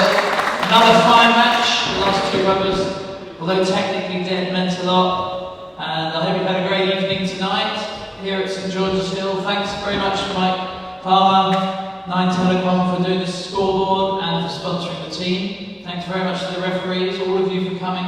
Don't forget the Channel Vass Championships at St George's Hill, the 6th to the 12th of December. Tickets are on Ticketmaster, and we've got 5 of the top 10 in the world and 11 of the top 20 playing in the tournament. So I think that'll be a good one to watch. So get your tickets now, don't be disappointed. Okay, chaps, so not quite the result predicted there at the beginning. No, my prediction was a bit awry, I'm afraid, but congratulations to Pete on a fine performance. Had some good squash tonight all round. Unfortunately, a 2-love start at the beginning was too much to overcome. What did you think of the tie of the evening? I thought the second match was actually a really good game. Ben Coleman and Henrik. It was a really close match, couldn't go either way. I thought actually the last match was a really tight game as well. I thought Joe came back really well as the match and changed his tactics a little bit. But really pleased with the wins. Were you surprised at how comfortable it was in the end? Well, it was a little bit tight, but it wasn't that comfortable. So we got a 4-1 win, we'll take a 4-1 win. So if you're opening game, you're quite pleased with those points. And how do you see the rest of the season sort of panning out then? Really pleased with tonight's win. Next match is at home to Bexley, so we'll just take each match as it comes and hope we can get the players out and they're available.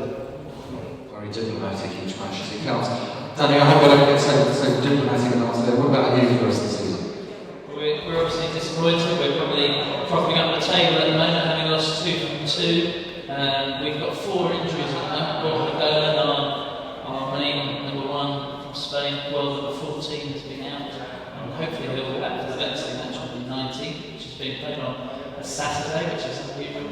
And then Charlie Lee, who helped with commentary today, he's been out, and hopefully he'll be back.